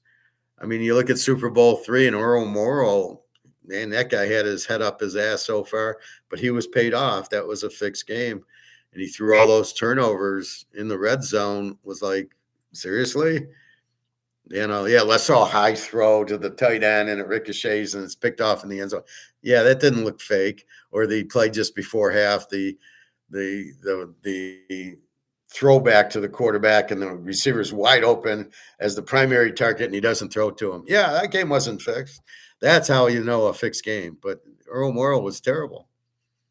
There should be no ties in football. It's a game you have to have a winner. There should be no game clock in overtime. Just play clock, first score wins. Well, I don't really care if you have ties. They used to have ties. That doesn't bother me. You play the 4 quarters. I remember Michigan, Ohio State played the 10-10 tie. I think that's how the game should have ended. Michigan had a chance to go for 2 when they tied, it's 10-3. They score late, 10-9. They played for the tie. So it's a strategy. If you have, if you tie, you get to the playoffs. I don't mind it, but I think the overtime, if you're going to have overtime, should be the first team that scores wins. They're out there kicking off. They're playing defense. If you can't stop Mahomes, that's not Mahomes' fault, and you shouldn't get rewarded for letting Mahomes run down the field, scoring a touchdown. Well, wait, we need the ball too. You have defense. That didn't play. The other thing I think is a terrible strategy is when they go to overtime and the team elects to kick so they can see what the team did first, and then they know what they have to do. I think that's terrible strategy. Why? Because depending on what was going on in the game, so let's say our team, let's see, their defense is tired, right? We just did a 12-play drive, 6 minutes. We tied it up with the running and passing. I go to overtime. I want the ball because their defense is tired. I don't want to give them the ball and give their defense time to rest, and then they come down, and now I know I got to do this or that, and I can go for it on 4th down. That's bullshit strategy. If the defense is tired because we just did a 12-play, 6-minute drive, and the defense is exhausted because it's 4th quarter now, and now we're into overtime, I want the ball. I'm going to go through them like butter and score, and then I don't give a fuck what they do. And my defense gets a nice 4 or 5 minute rest on top of the break. So now my defense is ready to stop them because, oh, by the way, that's what the defense is there for. I find too many teams try to have a good offense and not a good defense. That's why you see teams who, like Houston, make the playoffs, and Denver and Seattle here, and the Niners, teams with good defenses. Philadelphia won the Super Bowl with a good defense. KC wins the Super Bowl when they have a good defense. A lot of the Brady teams only won the Super Bowl when they had the number 1 or number 2 defense. When they had an average defense, they didn't win shit. And look at Baltimore Ravens with Ed Reed and Ray Lewis. They stole the Super Bowl without an offense, right? Joe Flacco, give me a break. Or that other one, that other quarterback on Tampa who sucked, Trent Dilfer. I mean, give me a break. So Darnold, yeah, he's still a choke. We'll see what he does today. Even if he wins, he's still a choke, depending on how they win. If he gives the ball, that was like J.J. McCarthy at Michigan. They beat Washington in the championship game, but he didn't do anything. He handed the ball off. They had 4 40-yard touchdown runs, and that's how they beat Washington. He didn't do anything in the game. So you can't say he led them to a national title. What did he do? Hand the ball off? And it's the same. And most of the games, he just handed the ball off, J.J. McCarthy. He was not a good quarterback. So you have that here. If Darnold hands the ball to Walker and he runs for 2 touchdowns and they win, 24-3, he didn't do anything. It was all Kenneth Walker. Maybe a few passes to Smith-Njigba. I assume they'll put Gonzalez on him, so he won't do anything. So that Cooper Kupp should have a big game.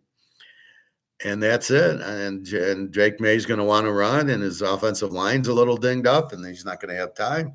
He'll throw a few picks, and then he'll want to run the ball because he can't pass. And, I've seen him throw some passes, but he didn't do anything against Denver or Houston. So you really wonder. It was a circus catch to Boutte in the Houston game.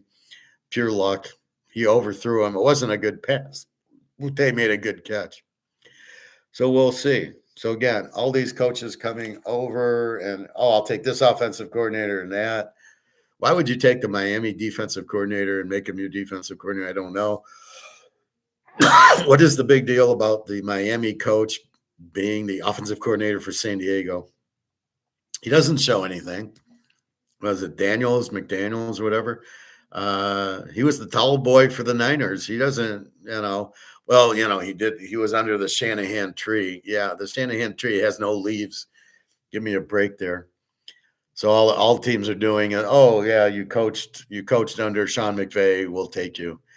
But that's the secret. Well, pretty soon everybody's going to know how to defense them, and then that'll end up all these guys. But I would go after a good college coach, the Indiana coach, for example.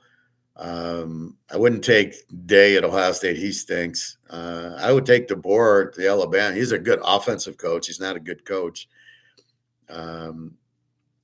Like he showed against Michigan, he couldn't really stop them. They scored 4 long touchdowns. He had no defense.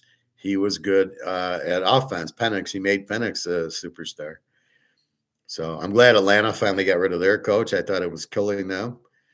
And I guess they let Cousins go. So you watch Atlanta. Cousins, a great experiment. They signed him and then realized they could get Penix. And everybody's going, why did they draft Penix? Because Cousins sucks. He sucked at Minnesota. You watch a guy lose. He's a loser. I don't want him. Like Darnold, I'm shocked that he's going to win a Super Bowl. But, it's hard to believe. And it's really hard to bet on. That's why the under is so appealing today is both teams, both the quarterbacks you can't really trust. They haven't really done anything, and you got to see. But Drake May, the MVP. If he's the MVP, the league's in big trouble. Put it that way. But otherwise, Harbaugh going to the Giants, that's not going to help the Giants at all. He's not a good coach. He was a special teams coach. He had Lamar, didn't play him at wide receiver. He had Henry, and he didn't use him right.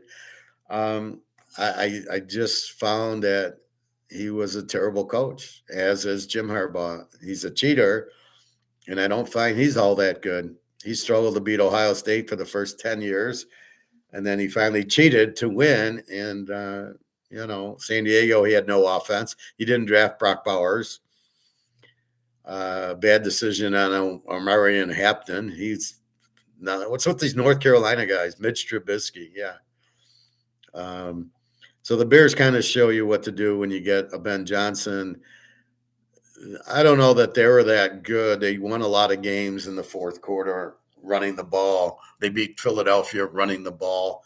So I think he has a running system, but the Lions weren't smart enough to understand it and use it because they didn't run the ball very well this year. And then, they ran it with average running backs, and they won with Caleb. I mean, who's terrible. So I don't know. I think it's the coach has a system, whatever his system is, seems to work for now, but we'll see how long it lasts. Again, the Bears now have the hard schedule. So we'll see how good Ben Johnson is. He had the easy schedule this year. All right, and they won a lot of games, and they should never have beaten Green Bay, the second game or the playoff game. Green Bay blew 2 leads. Green Bay needs a new coach. He's a cute offensive coach, LaFleur, but he's not a good head coach. And I think you're running into that. Everybody wants offense. Just hire an offensive coordinator. Don't make your head coach an offensive. Make your head coach a head coach.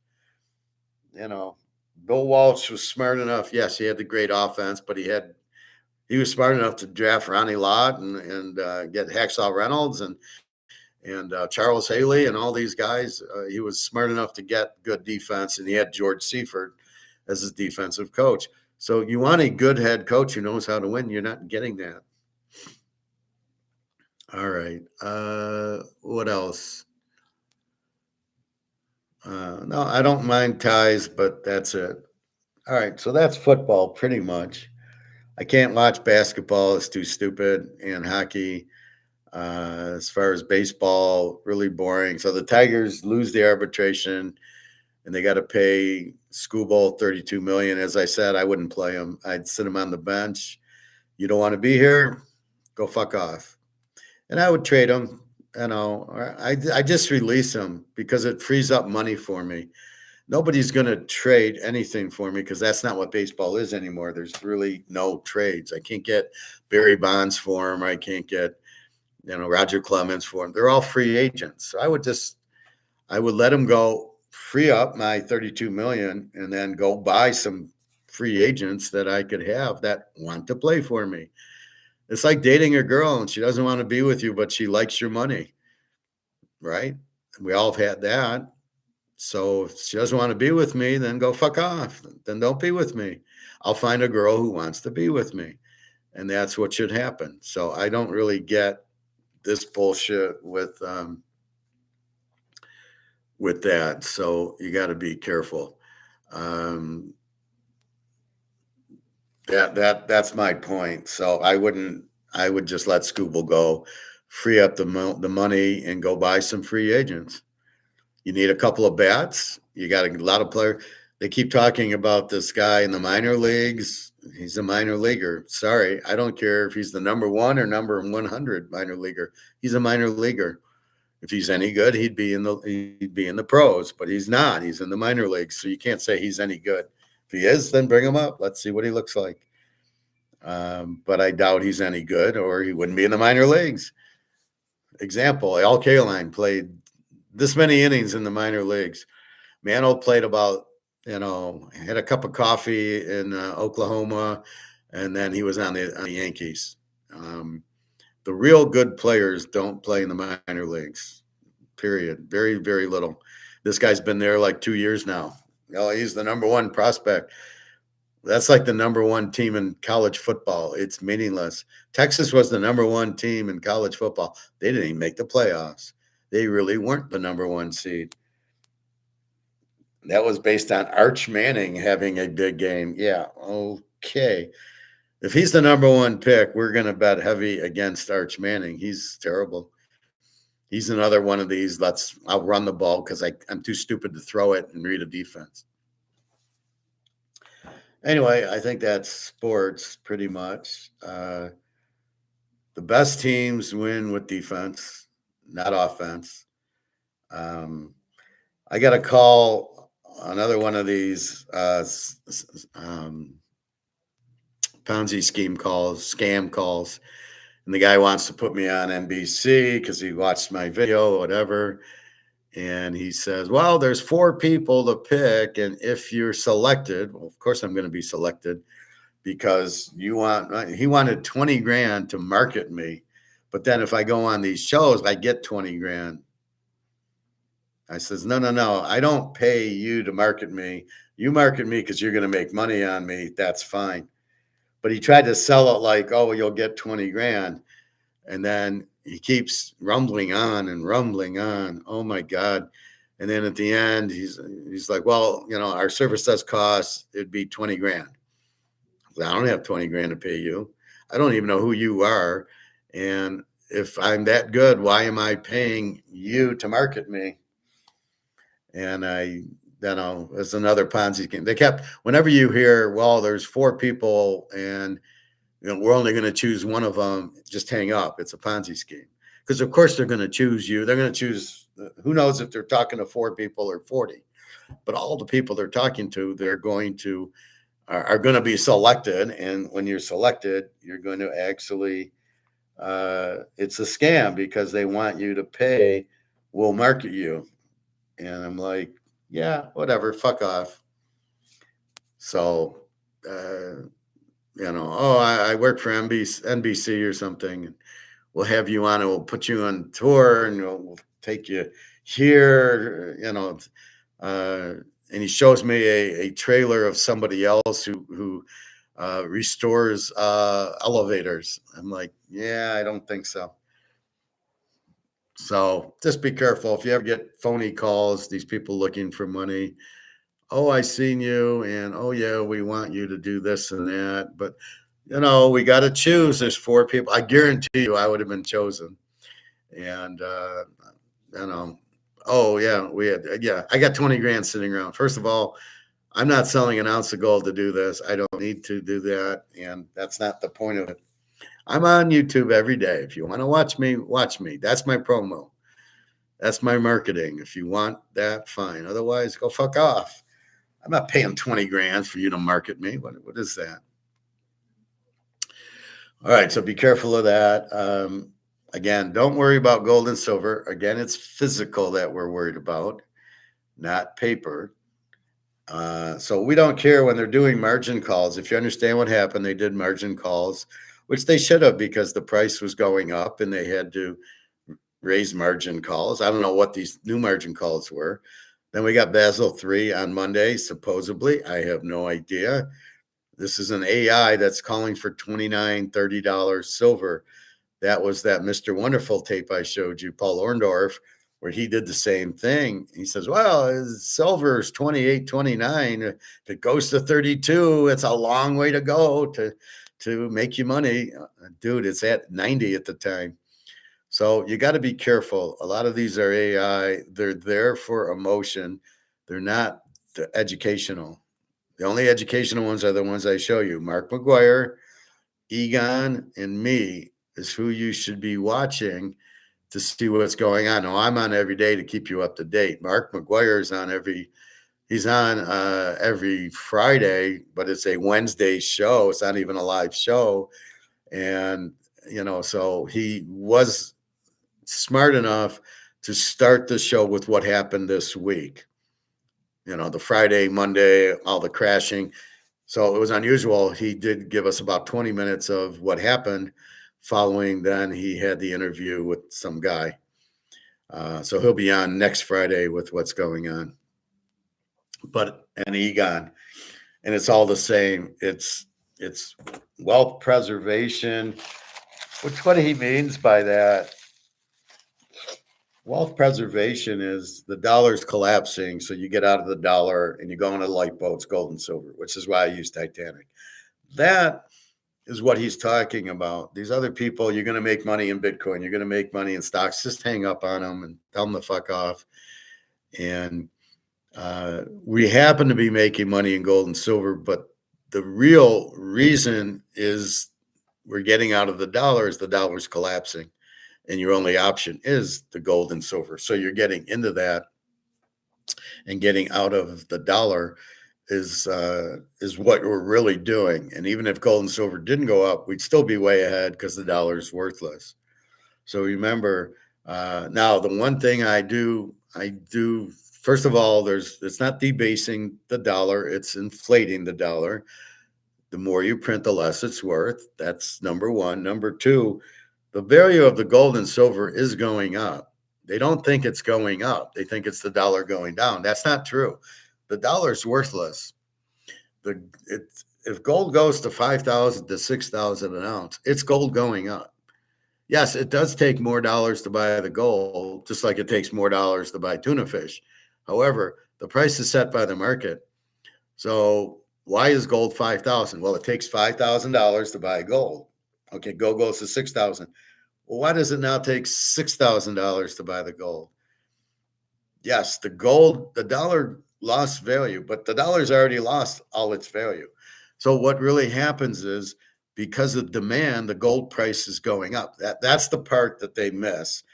Yes, it takes more dollars to buy the gold, but because of the demand for the gold, it makes it now costs you $6,000 to buy the gold. So the gold's value has went up. It will now buy you $6,000 worth of goods instead of $5,000 worth of goods, or instead of $3,000 worth of goods. So it buys more goods, therefore the value went up. Yes, it takes more dollars to buy it. No argument there. But how do you determine the price is by the market, the demand in the market for it. And that's really the point of it. So that's what you're looking at is the gold price goes up because of demand. Its value's gone up because you can buy more. You can buy, instead of $4,000 worth of goods, $5,000 worth of goods. That's what I say about the dollar. It might say 100 on it, but the value of the 100 has gone down. You buy less goods with the 100. So if we keep that thesis there, that the value of the dollar has gone down because now it's worth 100, but the 100 doesn't buy as much, meaning the value has dropped. If gold goes up from 4,000 to 5,000, the value of the gold has gone up because it'll buy you more goods and services. Now it buys you $5,000 worth of goods. So what they're missing is, yes, it used to take you $35 to buy the gold. Now it takes you $5,000 to buy the gold, but the value of the gold has gone up. It's pure and simple. And when it goes to $6,000, the value will go from 5 to 6. And that's just what happens. So keep that in mind.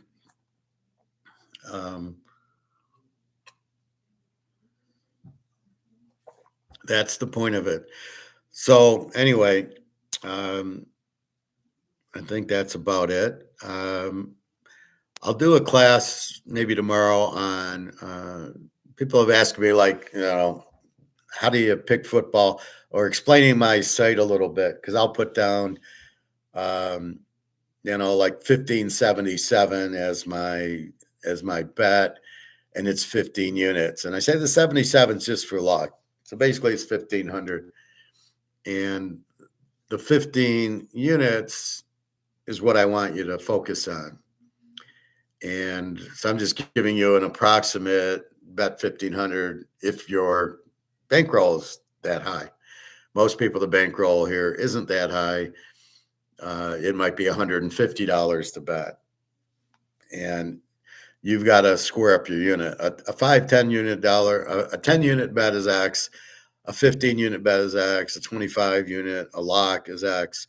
And you've got to fit it into your bankroll. And I'll let me talk about that tomorrow. I'll do a separate one. But otherwise, because really what I'm doing is very, very advanced, because I realize I pick a lot of winners. So I play a lot of games. And in the end of the day, I might play 10 games. I'm going to pick 7 right and 3 wrong and go 70%. Sometimes I go 8-2. Sometimes I go 10-0, and sometimes I might go 6-5. But for the whole year, I'm going to pick a lot more winners than losers, and we make money. And because I've come up with many different theses on how to pick the games, but none of it is formula driven, right? So that's kind of what I do, but that's why I'm successful, is I can look at a game and go, yeah, it's going to, like today, it's definitely going to be low scoring. Now, if this was a normal week, I would play the under and a lock with maybe Green Bay or Chicago or, Philadelphia, or, somebody else, but there's no other game to play. So I got to play a team with the total. So I'm playing the under and then a team. And that's the key. But I'm giving you the score, so that should be a hint. So again, I'm like 27-10, Seattle. I think the defense will just score too much. Drake May is not going to be able. First of all, the offensive line's not going to hold up, and secondly, he's not going to be able to run for a lot of yards. And their defense is just going to suffocate New England, and who's not used to this kind of defense. I really didn't find a defense that New England played when we looked at the schedule. They didn't. The best defense they played was Houston, which they did put up 28, but again, it was a kickoff return and a pick six. So they only scored 14 on that defense, 16 on San Diego, and 10 on Denver. So the 3 defensive they played that were decent, they didn't even get 20 points in. So keep that in mind. So that's kind of where I got it from. But can you imagine they played the whole year and they didn't play a team with the 20 defense? All their games at the Jets and Miami and Buffalo with not a good defensive team. Baltimore had a weak defense, the whole thing. So again, keep that in mind. We'll watch the coaches. I don't know how good this new guy is going to be, the Seattle offensive coordinator. Whatchamacallit? What's his name?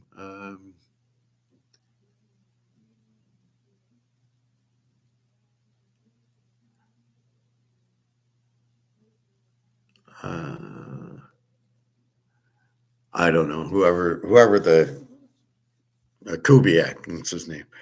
Is Kubiak a good head coach? Who knows? He's never done it before. He's just an offensive coordinator. Okay, he's good because of Darnold. They have a 28 offense, but he's got a balanced offense with Smith Najimba and Kenneth Walker. So he goes to, where's he going? To Oakland or the other, whatever team he goes to. Does he have the same weapons? So a good coach will create weapons. And it doesn't matter who he has, right? Lombardi, he'd get players. He won with Bart Starr, who wasn't that good. Shula, on the other hand, lost with Marino and Johnny Unitas, so I question how good he was. But it's like Joe Gibbs, who won with 3 different quarterbacks, who weren't any of them were any good.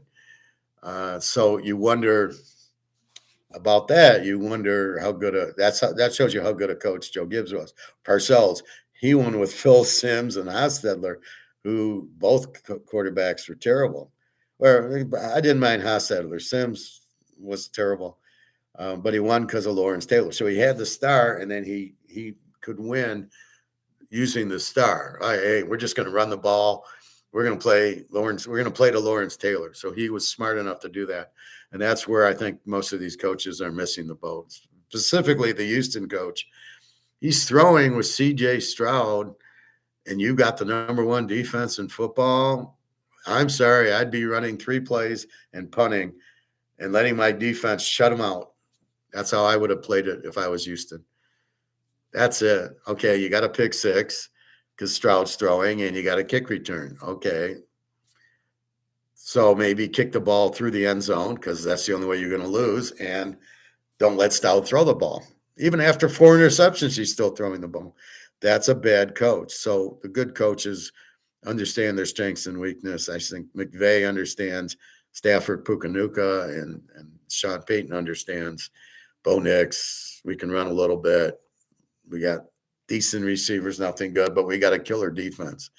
So I think he played to that. Anyway, I think that's about it. So let's go 27-10 Seattle.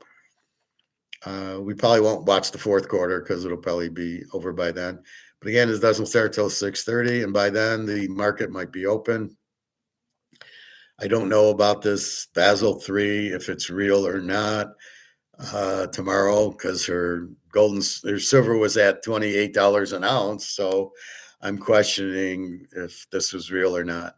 But keep an eye on a lot of these YouTube things, Mr. Fuji, these AI ones. They're just there to kind of brainwash you and to get you out of thinking. Remember, we have that idiot videos that we watch that it shows how they get people away from thinking. And it's a lot of emotion and a lot of reacting. It's not really thinking. Here you're thinking because we're interacting and you're going, yeah, that makes sense. Or no, I'm not fucking around with you. Where they're fucking around with you, they're all over the place. And you're like, what are they talking about? Especially these AI ones. And you can always tell the way they sound that they're AI. And so just be careful with that. You really don't want to get caught into that, but you want to be able to concentrate and think when they keep moving you around and all these, especially like TikTok. You're just turning into a vegetable. You're not thinking. You've got to think. And the other thing I'll leave you with is go outside. More for the people my age, the more older, retired people. Go outside. The longer you just sit on your couch and watch TV and you don't get outside, your body starts breaking down, right? So by going outside and walking and driving and going to the pool and going golfing and walking and going to the grocery store, it keeps your body moving. It's really healthy for you to do that. That's why I go to the pool every day. It's very, very healthy to get out and move. Even if it's for an hour, I'm there 15 minutes on the bike, and then I'm in the pool about 40. And then I hot tub, and I got to shower and walk around, walk back to the car. So there's a lot of movement. And then if I go get food, grocery store or the restaurant, that's also out walking around. But you don't want to just sit on your couch and watch TV and go to the bathroom and not get out and not move around. So be careful of that. And I'll leave you with this. All the old World Series of Pokers are now on YouTube. The Moneymakers and the Mike Matusows and all that are now on. So you can watch 2003. I don't know how far it goes, but I'm at like 2010 now. And, the earlier ones were fine. The later ones, I didn't really like. I don't know the people, and I didn't really give a shit about the people. The Joe Catto one is a joke. That shows you how lucky Hold'em is. Guy's got jacks, he's got twos, and he flops a two, and he's the champ. And you're like, guy's an idiot, calling with two. It's all luck. Joe Hashem, it's all luck. They happen. They're on their last card. They catch the card and they stay in it, and then they, get a pair of aces and win, and they hold out. And it's like there's no skill involved at all. Going all in is not a skill, and catching a river card that wins for you is not a skill. So as I'm watching this, I'm like, it's all luck. And the biggest problem I see is when you got a pair of aces and you check, and then the guy catches a straight or flush on you on the river because he's still in the hand because you checked your aces. Aces aren't a big hand, and you've got to bet them. So that's your poker tip. You got aces, bet them. Get the guy out who might draw out on you, because once all 5 cards are out, aces aren't going to win. Very rarely. And if they do, it's not going to be a big pot. So if you're in position, you need to bet for security. You need to protect your aces. That's why you bet them. That's the whole point of it. You do not check your aces like they're a good hand. They're not. So I think that's the biggest thing I see. And then it's all the suckouts. You're ahead, and only the 8 can beat you, and there's an 8 on the river, and the guy loses to a straight or a flush, and you've got him. So I think that's just, is that fixed? So it brings us to this last question: was Moneymaker fixed? Because it sure as shit brought a lot of people in to play poker because they said Moneymaker beat Sam Farha or Daniel Negreanu or Johnny Chen or whoever he beat. And then they go, so that's a very, very serious question. Was that fixed? Did they let Moneymaker win? So now there's 5,000 people. When Johnny Chan won, there was 170. When Doyle Brunson won his 2 World Series in the 70s, there was 10 people in the tournament. Big fucking deal. So that's your point. Stu Unger, there's maybe 50 in. So now you got 8,000 because they say if Moneymaker can win, I can win. That happened to me at Cedar Point. When I was married, I used to go and I had kids, and I could shoot baskets, and it was like a 20-foot shot to a high basket. But if you got it there, the ball would go in. And then you'd get the kid a little stuffed bear, and nothing prized, but it was the kids liked it. And so I have all these basketball players, people that played basketball, watching me, and I'm dribbling around trying to get my rhythm, and I shoot and I miss, and then I shoot and I make it, and then all 10, 15 of these people start playing because they go, well, if the white guy can shoot and make it, then I can. And that's what they looked at. If he can make it, I can make it, which is what led me to Moneymaker. If Moneymaker can win, I can win. And so that's what I think. I honestly think that might have been fixed. I think Sammy Farha probably got paid off to let him win. So then it's anybody can win, and it's acting like football. And then look what happened. Everybody and their mother is now in the World Series of Poker. Now, I don't know what's going on now, but the next 10 years there was 5,000, 6,000 people in the tournament at $10,000 a person, and they kept having these losers win. Jamie Gold and Jerry Young and, Mr. Fuji and Jim the Anvil, Neidhart, all these guys winning. And you're kind of like going, and now the pros, this is what kills me. These are pros that are winning. A lot of these guys are like mine are the guys, a pro in Florida. He's a pro in Chicago, a pro in New York. They're the ones winning.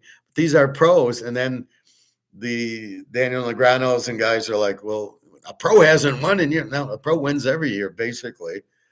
They're just not the Vegas pro. They're pros from somebody else. So that's what happens.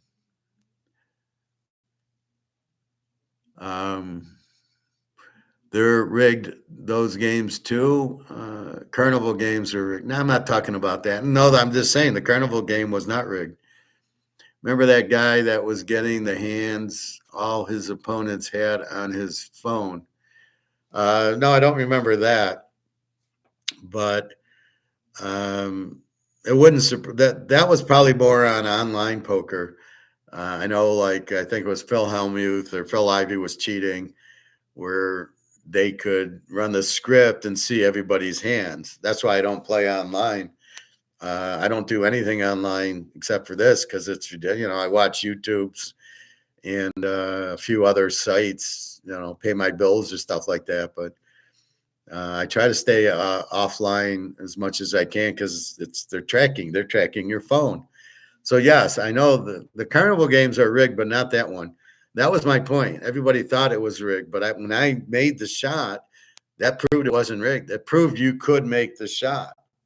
And it was hard for me because it was probably 20 feet away, but 15 feet up. So I had to really hit it, and I had to keep balance where it would go straight. But that wasn't rigged because I made it. That was my point. As soon as I made the shot, everybody else knew, if he can make it, I can make it. And then they all played. And that's my point with Moneymaker. If he can win, I can win, right? Now, I would have thought I could win anyway, but if he won.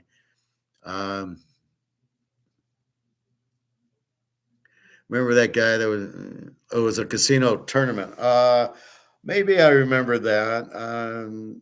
Yeah, the guy in the back was feeding the girl information. And yeah, the guy called with like nothing, and the guy had jacks, and then they got the river card, gave him the win, and the girl was like, "Oh, that's just how I play." And then they found the guy. Yeah, I think I remember that. That was kind of an off-site casino or something. I think they banned phone use in poker tournaments because of that guy. They should never allow phones in there or any type of computers. I think AI is very dangerous. I would stay away from AI. I think it's as crooked as you can get. So I wouldn't mess around with AI stuff. Anything like that, I would not mess around with. That's why I like gold and silver. It keeps us off the books. Nobody really knows we have it, right? Because we go to the store and we pay him cash. He gives me the gold or silver. I go, thank you. You have no idea I have it. That's why I laugh when people like, well, if I sell it, I got to pay capital gains tax. Nobody knows you have it. And when you sell it, nobody knows you're going to sell it because my guy's going to give me cash and I'm going to walk out. He's not going to get my social security number. And he's not going to 1099 me because I'm not stupid enough to sell 60 ounces of gold or over 1,000 ounces of silver. I'm going to take in 10 ounces of silver, maybe 2 ounces of gold here and there, and it's not reported. Then why would I pay tax on it? Only an idiot would pay tax on that, and capital gains tax on it. I mean, that's just ridiculous. Don't be stupid. I mean, that's crazy. And like, so when you go play poker and you win $1,000, you pay tax on that? Do you go file your little tax return? They're not giving you a 1099 MGM or Caesars.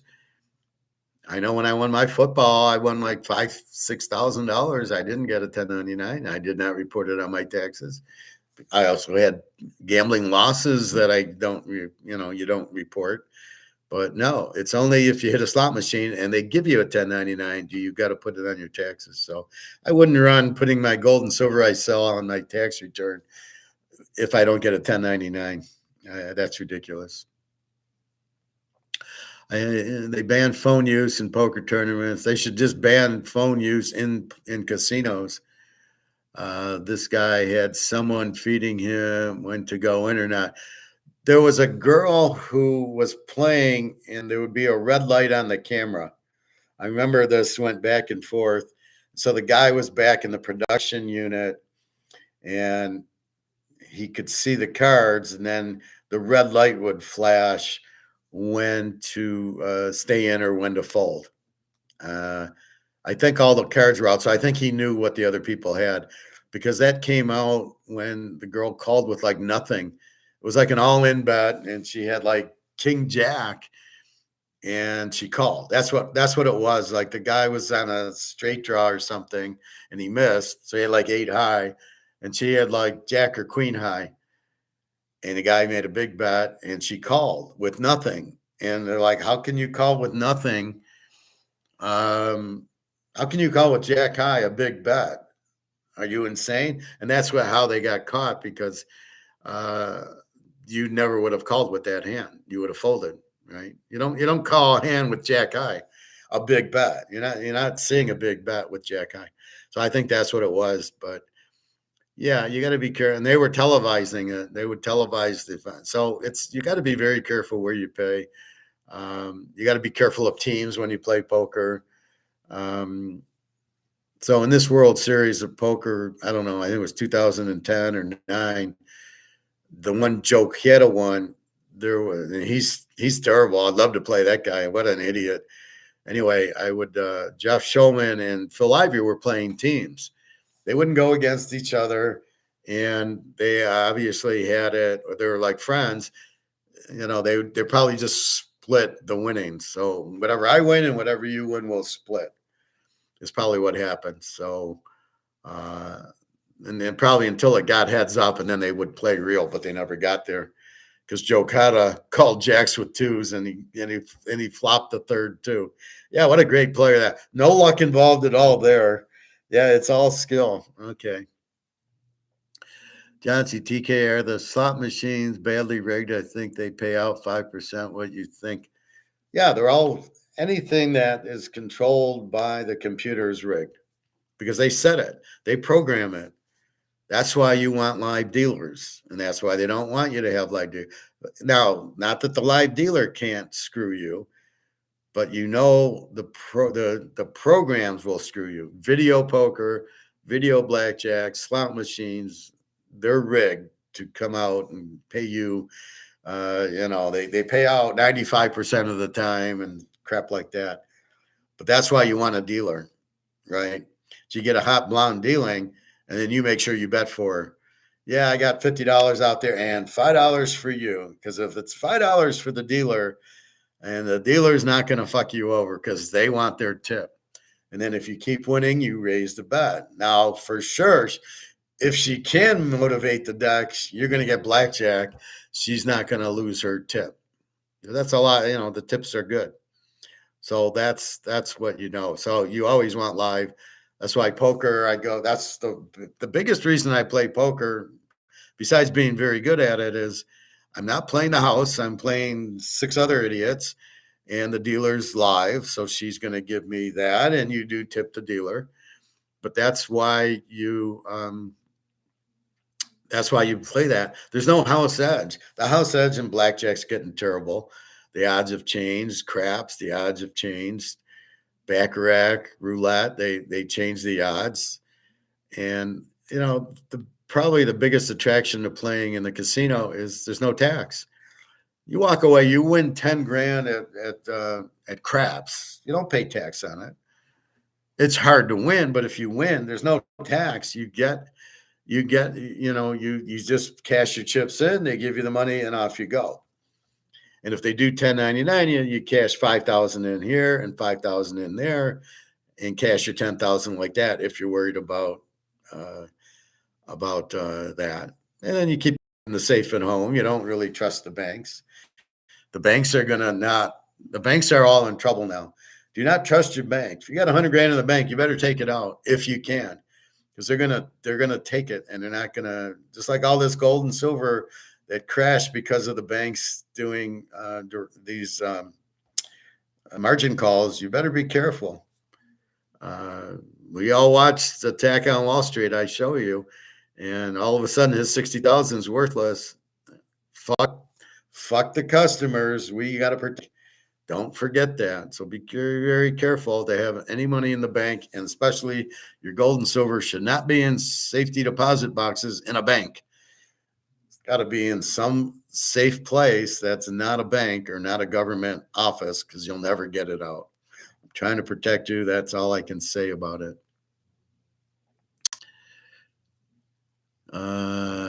It's like those scratch lottery tickets are rigged too. You ever scratch a ticket? I don't play lottery. Lottery tickets are taxed.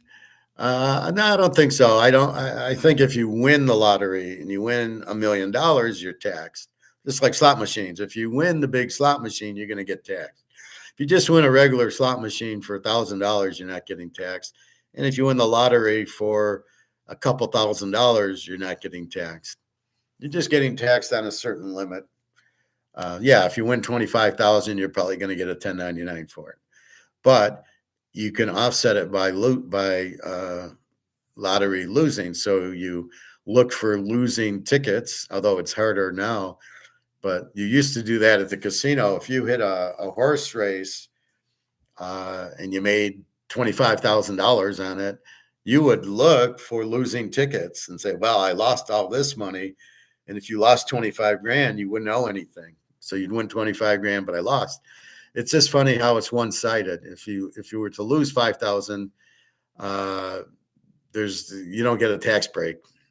It's only if you win, you got to pay the tax. However, you can offset it to zero it out, stuff like that. But yeah, the government wants their share. I don't know why the government gets anything on lotteries. It's your risk. When you lose, there's no tax break. It's only when you win. It's a joke. That's why with gold and silver, if you sell a couple ounces and you don't get 1099, I'm not running to tell them. But if you win in blackjack or baccarat at the casino, a couple thousand, you don't pay tax on it. Football betting, you don't pay tax on it. And the same thing with poker. That's why the casinos should be a popular place. It's tax-free, basically. And if I hit a $1 million slot machine, I'll be happy to pay tax on it. But like I said, when I won all that money with the football, I didn't pay tax. I didn't get a 1099. And the same thing in poker. You just go cash in, they give you money. There's no limit. There's no, 1099. Unless you were like the World Series of Poker, like the November 9, they all win $1 million. Yeah, I guarantee you they all got 1099. So just be careful about that. But anyway, just be careful. Be careful of the banks and JP Morgan. The banks are very, very fixed, very, very scammers. The Madoff was the tip of the iceberg. That's all of Wall Street are Madoffs. All the bankers are Madoffs. JP Morgan. There's something on the Rothschilds doing a lot of with Epstein and stuff. I don't know. There's so much AI with Epstein. I can't believe any of it. But again, the AI is to motivate your emotions, not to give you good information. So just be careful on YouTube what to watch, because once, like, I'll show you this lady to show you what I'm talking about, AI.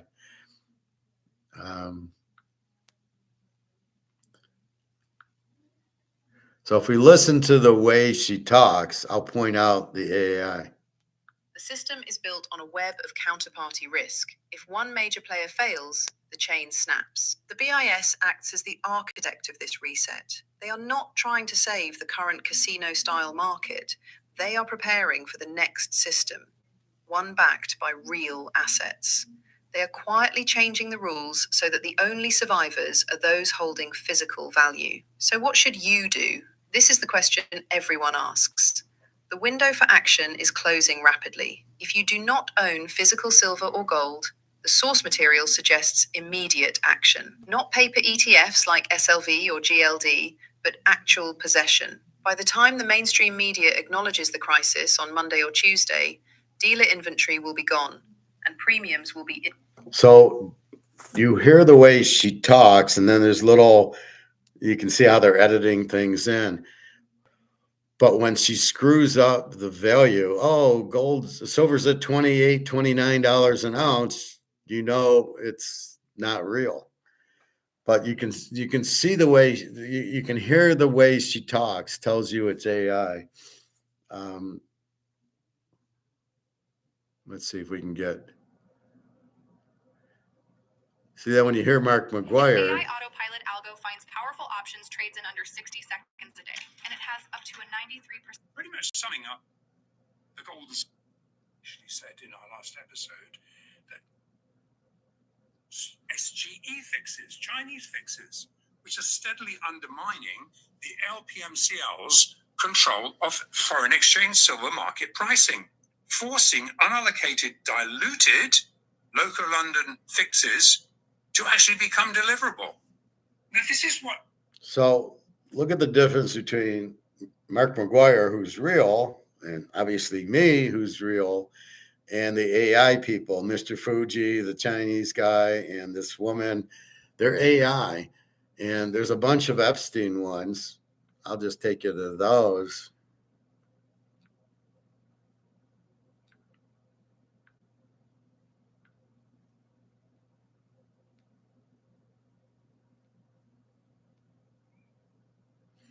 So now here, this guy's real, the colonel. We have been betrayed. He's real. So then I've been watching these World Series of Poker main events. Let's see.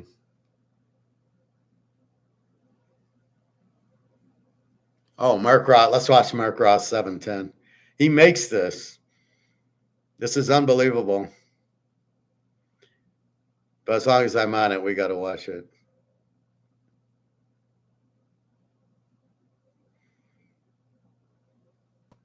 I hate this little, I get the words on it. I can't get the words on. So watch how he makes it. Just crush.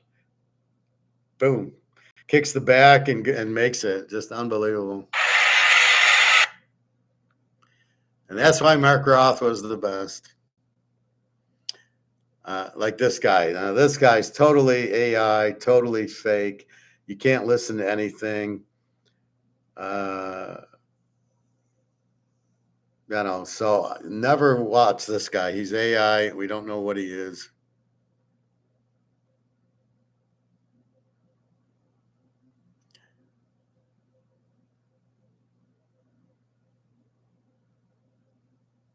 See, again, now he's on this channel. Again, it's AI. It's not real. We don't even know what he's talking about.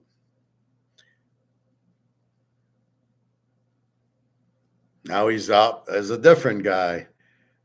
I mean, he's all over the place, but it's all AI. So I just click that and I say, not interested. But he keeps coming back. Then you get things like this, 18 trillion missing, 18 trillion shock as Treasury resignation. You have no idea if this is real, but it's emotional, and that's why they're doing this. So you got to be very careful who you're listening to. And then this guy's an idiot, Peter Schiff, so I wouldn't listen to anything he says. He keeps talking. So here, you want to watch their sick plan for economic collapse. So you think, oh, well, maybe let's listen to that. If you want to understand international politics today, but then you get that idiot who doesn't know what he's talking about. Why America goes to war? They want to steal the money because we're broke and we need oil and gold and silver. That's why America goes to war. It's the Hitler playbook.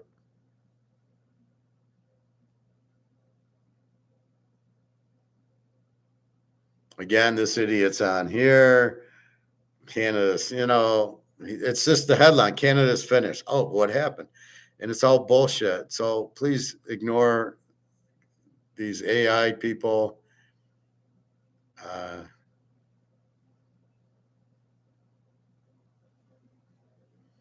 Like here, Trump kills U.S. dollar. The renminbi will not replace the U.S. Gold is the only thing to replace it. Xi Jinping just made his move. While the US dollar hit a... Okay, so this girl might be real. I'm not sure. But who is she and why should I listen to her? Anyway, you get the point. There's a lot of Epstein stuff going around today.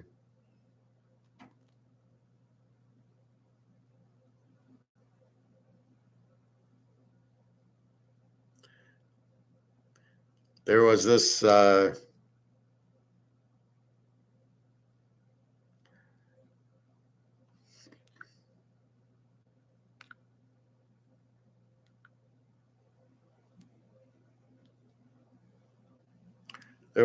Milan burns anti-Olympics rage explodes in Italy because these ICE agents are in Italy. Milan Olympics chaos, protesters attack police with what the fuck's going on? They're having the Olympics. Why are the ICE agents there? They're U.S. military, whatever. I don't know why they're at the Italian Olympics. It seems very strange.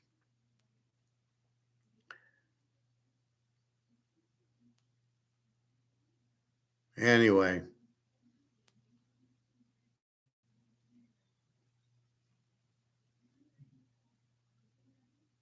So now this guy's real. Final, Trump backs down to Iran. So you got to be careful. But AI, try not to listen to. And try not to listen to these little, oh, this is the end of this and the end of the world and the end of this and that. Just be careful. It's an emotional thing. It's not there to really help us at all. Who is that? That's Mr. Fuji, the AI guy. He's not real. He doesn't. He makes words that doesn't make any sense. Us All on Wall Street, have you seen? Yes, I've seen it a few times. I showed it here a week or so ago, and the point was that the banks don't lose. They don't care if the customers lose, but the banks don't lose. That's why they devalue. That's why the whole movie was he lost $60,000 in a real estate trust because people stopped paying mortgages. The whatever you call it, the certificates were going to fail because people weren't paying the rent, but they still owed the people the money. So it's a two-way street, right? You pay the bank your mortgage, and then the bank pays the people who own the real estate trust. But if the bank's not getting the money in for the mortgages, they can't pay out. They still owe. They still have to pay out. So if I get 100 in and I pay out 90, that's great. But if I don't get the 100, but I still have to pay the 90, then the bank goes under because the bank can't. They're just, it's a one-way street. So they delist the real estate trust, and then the Wall Street guy who had the attack on Wall Street guy was an army guy, had 60,000 in, and they fucked him. Well, it's worthless now. What do you mean it's worthless? Yeah, well, they stopped paying, so we deleted the thing. So he lost everything. But their point was, we got to save the firm. We don't care about the customers. And that's my whole point with this whole thing.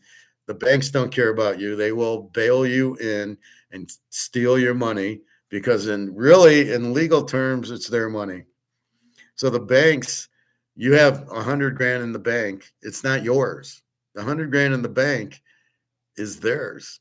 Even though you got a credit, oh, this is the professor's 100 grand. And if he comes in, yes, he's got credit and he wants 10 grand, we pay him 10 grand. But once the bank's going under, they say, sorry, we need the money, and they keep it. Once it gets to that, which it will, it did in Greece, it did in Pakistan, it did in Sri Lanka, it's did it in Venezuela and Zimbabwe, and it's doing it. I'm sure it happened in Rome when they took the gold and silver out, and in France and England and Spain and Portugal, everywhere they go broke because they keep printing the money because they don't understand money can't be printed to infinity. right? I can't just keep printing it because it's the reserve currency, and I'm going to keep printing it, and nothing can happen because we're the reserve currency. Well, they're full of shit. If you overprint it, it becomes worthless, which has happened in every country, and that's the problem. I recommend this movie, Love and Other Drugs, is about a pharma rep. Well, okay, I hope you enjoy it. But that's really what's happening. So again, you got to be very careful who you're listening to listen to the right people. That's why it makes sense for you to understand it. You have to question and understand it, and then it makes sense to you. That's why I give you the Titanic. It's very, very at a low level so you can all understand. You hit the iceberg, the water's coming in, the ship's going to sink. You need to get on the lifeboat. That's what's happening in the dollar now. So you can all understand that. But most people don't talk that way. Most people, if you ever listen to the Rick Rude guy, he's terrible. I can't even follow him. I don't know what the fuck he's talking about. Same thing with Rickards and most of these guys. Peter Schiff just rumbles around in circles. He doesn't make any sense. Andy Scheckman rumbles and says the same thing over and over and over. Doesn't make any sense. Mark McGuire's hard enough to listen to because he talks in bank terms, so you can't really figure him out either. But that's where you're going to. So keep that in mind. I think I'm going to have lunch, and I think I'm going to the pool soon, and I'll watch a little more World Series of Poker or some of these YouTube things. Again, my score is 27-10 or 30-10. My gut instinct was 30-10.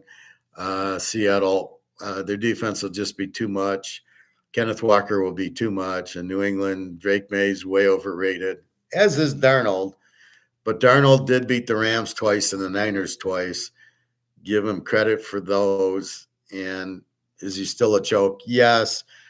But he has started winning a few games. But after 9 years, he's a choke. He's still a choke. He's playing better for some, because of Kenneth Walker. So I don't know how long we'll watch the game. I doubt it'll be a good game. Seattle will just crush them, and it'll be 20-0, and then you're gonna okay, what movie's on Netflix or whatever. But we'll see. But yeah, it's losing its luster. The Super Bowl. These too much commercials. Football's losing its luster. Too many breaks. Oh, did he get his foot in or not? Let's go to 5 minutes of commercials and we'll get back. It's like watching a movie and interrupting the movie right in the middle for 5 minutes. I was watching The Girl with the Dragon Tattoo. I love that movie. And it's the same thing. It's here come these commercials, and you gotta rewind back 2 or 3 minutes to get back into the scene to see what you're doing. But that's the problem with Tubi and Pluto. Too many commercials, and then there's 6 or 7 of them, and that's what's happening in football. You get right into the meat, and we got to check and they don't even show you the replay. Like, let's review it to see if it is, and they don't even show you. And then the announcer comes on and says, "Yeah, it was clear. It was he got his foot in," but we're not going to show you that.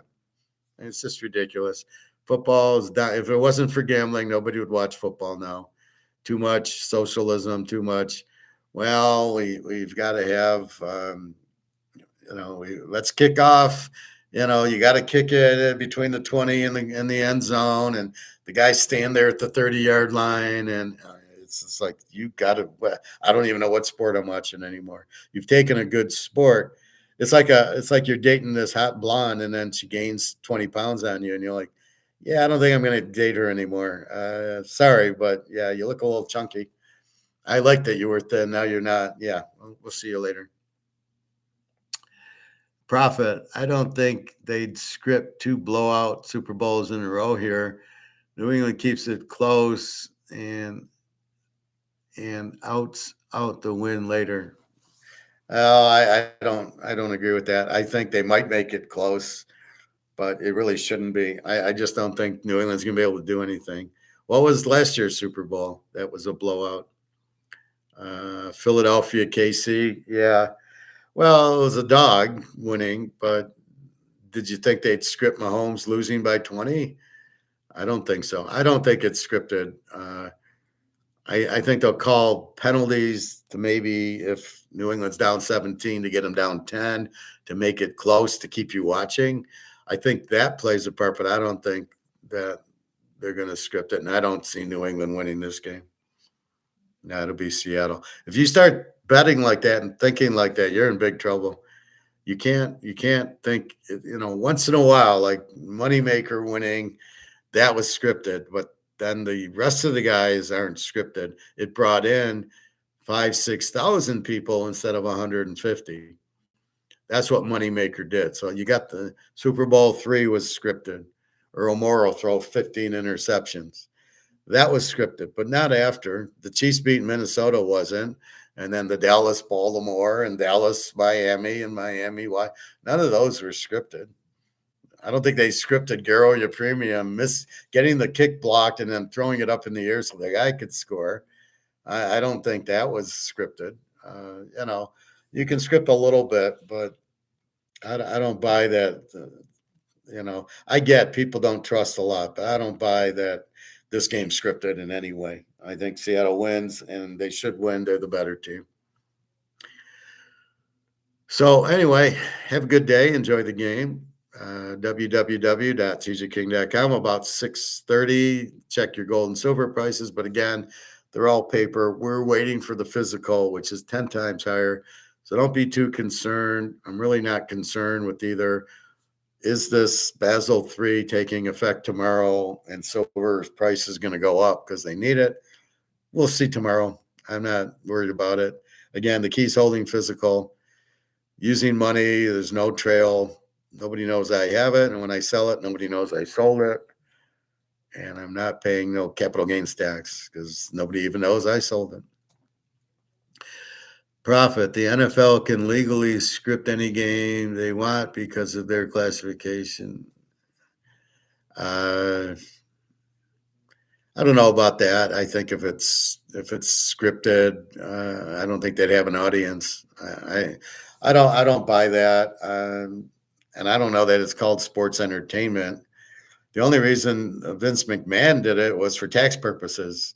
It was the same thing. They scripted it and they scripted it after, but that was always that. But it's not because it's sports entertainment that you can legally fix the game. You won't have anybody watching it because the difference is people are betting on these. Nobody's betting on wrestling. At least back in the day, you didn't bet on Hulk Hogan to win or anything. So no, that's a whole different animal. Scripting Hulk Hogan versus that was to get viewers excited. It's Hulk Hogan. This is a total different animal. They're not scripting this game. Why do you think no one can use the NFL for match fixing? What's match fixing? I don't know what you're talking about. Well, you can probably sue them if you can prove it. Like any other suit, if I want to sue X, I want to sue about X, I got to prove it. I got to say, look, this is what happened. And that's the case. So you can't prove that the NFL is fixed. We know Super Bowl III was. We know the Jerry Rice Oakland one was. But we can't prove either of them. And that's the problem with lawsuit. Anything legal, you have to prove it. Point shaving, you can't prove that. So how can you sue it? You can't sue them. You can't prove there was point shaving. I mean, I watched the movie The Gambler with James Caan, and the kid shaves the points and doesn't score at the end, and they win by 6, and the spread was 8. But you can't prove that. The only way you can prove it is to actually get James Caan to admit it, and he's not going to admit it. He'll get killed. But you can't prove it. That's why you can't sue over it. You have to prove they fixed it, which you can't do. All right, time for lunch, and then time for go about 3:00 to the pool. We'll be back. I got some ribs and chicken, and I'm cooked that for my Super Bowl, and that'll be it. All right. Have a good day. Good luck, everybody. I will see you tomorrow morning, and we'll see what happens, and we'll see our gold and silver. Again, don't worry. If you have physical, just hold on to it. Do not sell. Do not panic sell. It's not going down. It is not. I think what happens is when COMEX blows up, we start using China and Russia prices as the prices. When the dollar collapses, we come out with a new dollar. There's got to be a money. There has to be medium of exchange. So those are the keys that I'd be trying to figure out is when the dollar collapses, what do we use? When COMEX collapses, how are we going to price gold and silver? And we will price it. It's like oil. It's still going to get priced. All the commodities still going to get priced. It'll just be a different way. All right. So good luck, everybody. Enjoy. Just relax and stack your gold and count it. All right. All right. Take care, everybody. Thank you very much. Have a good day. Enjoy the game.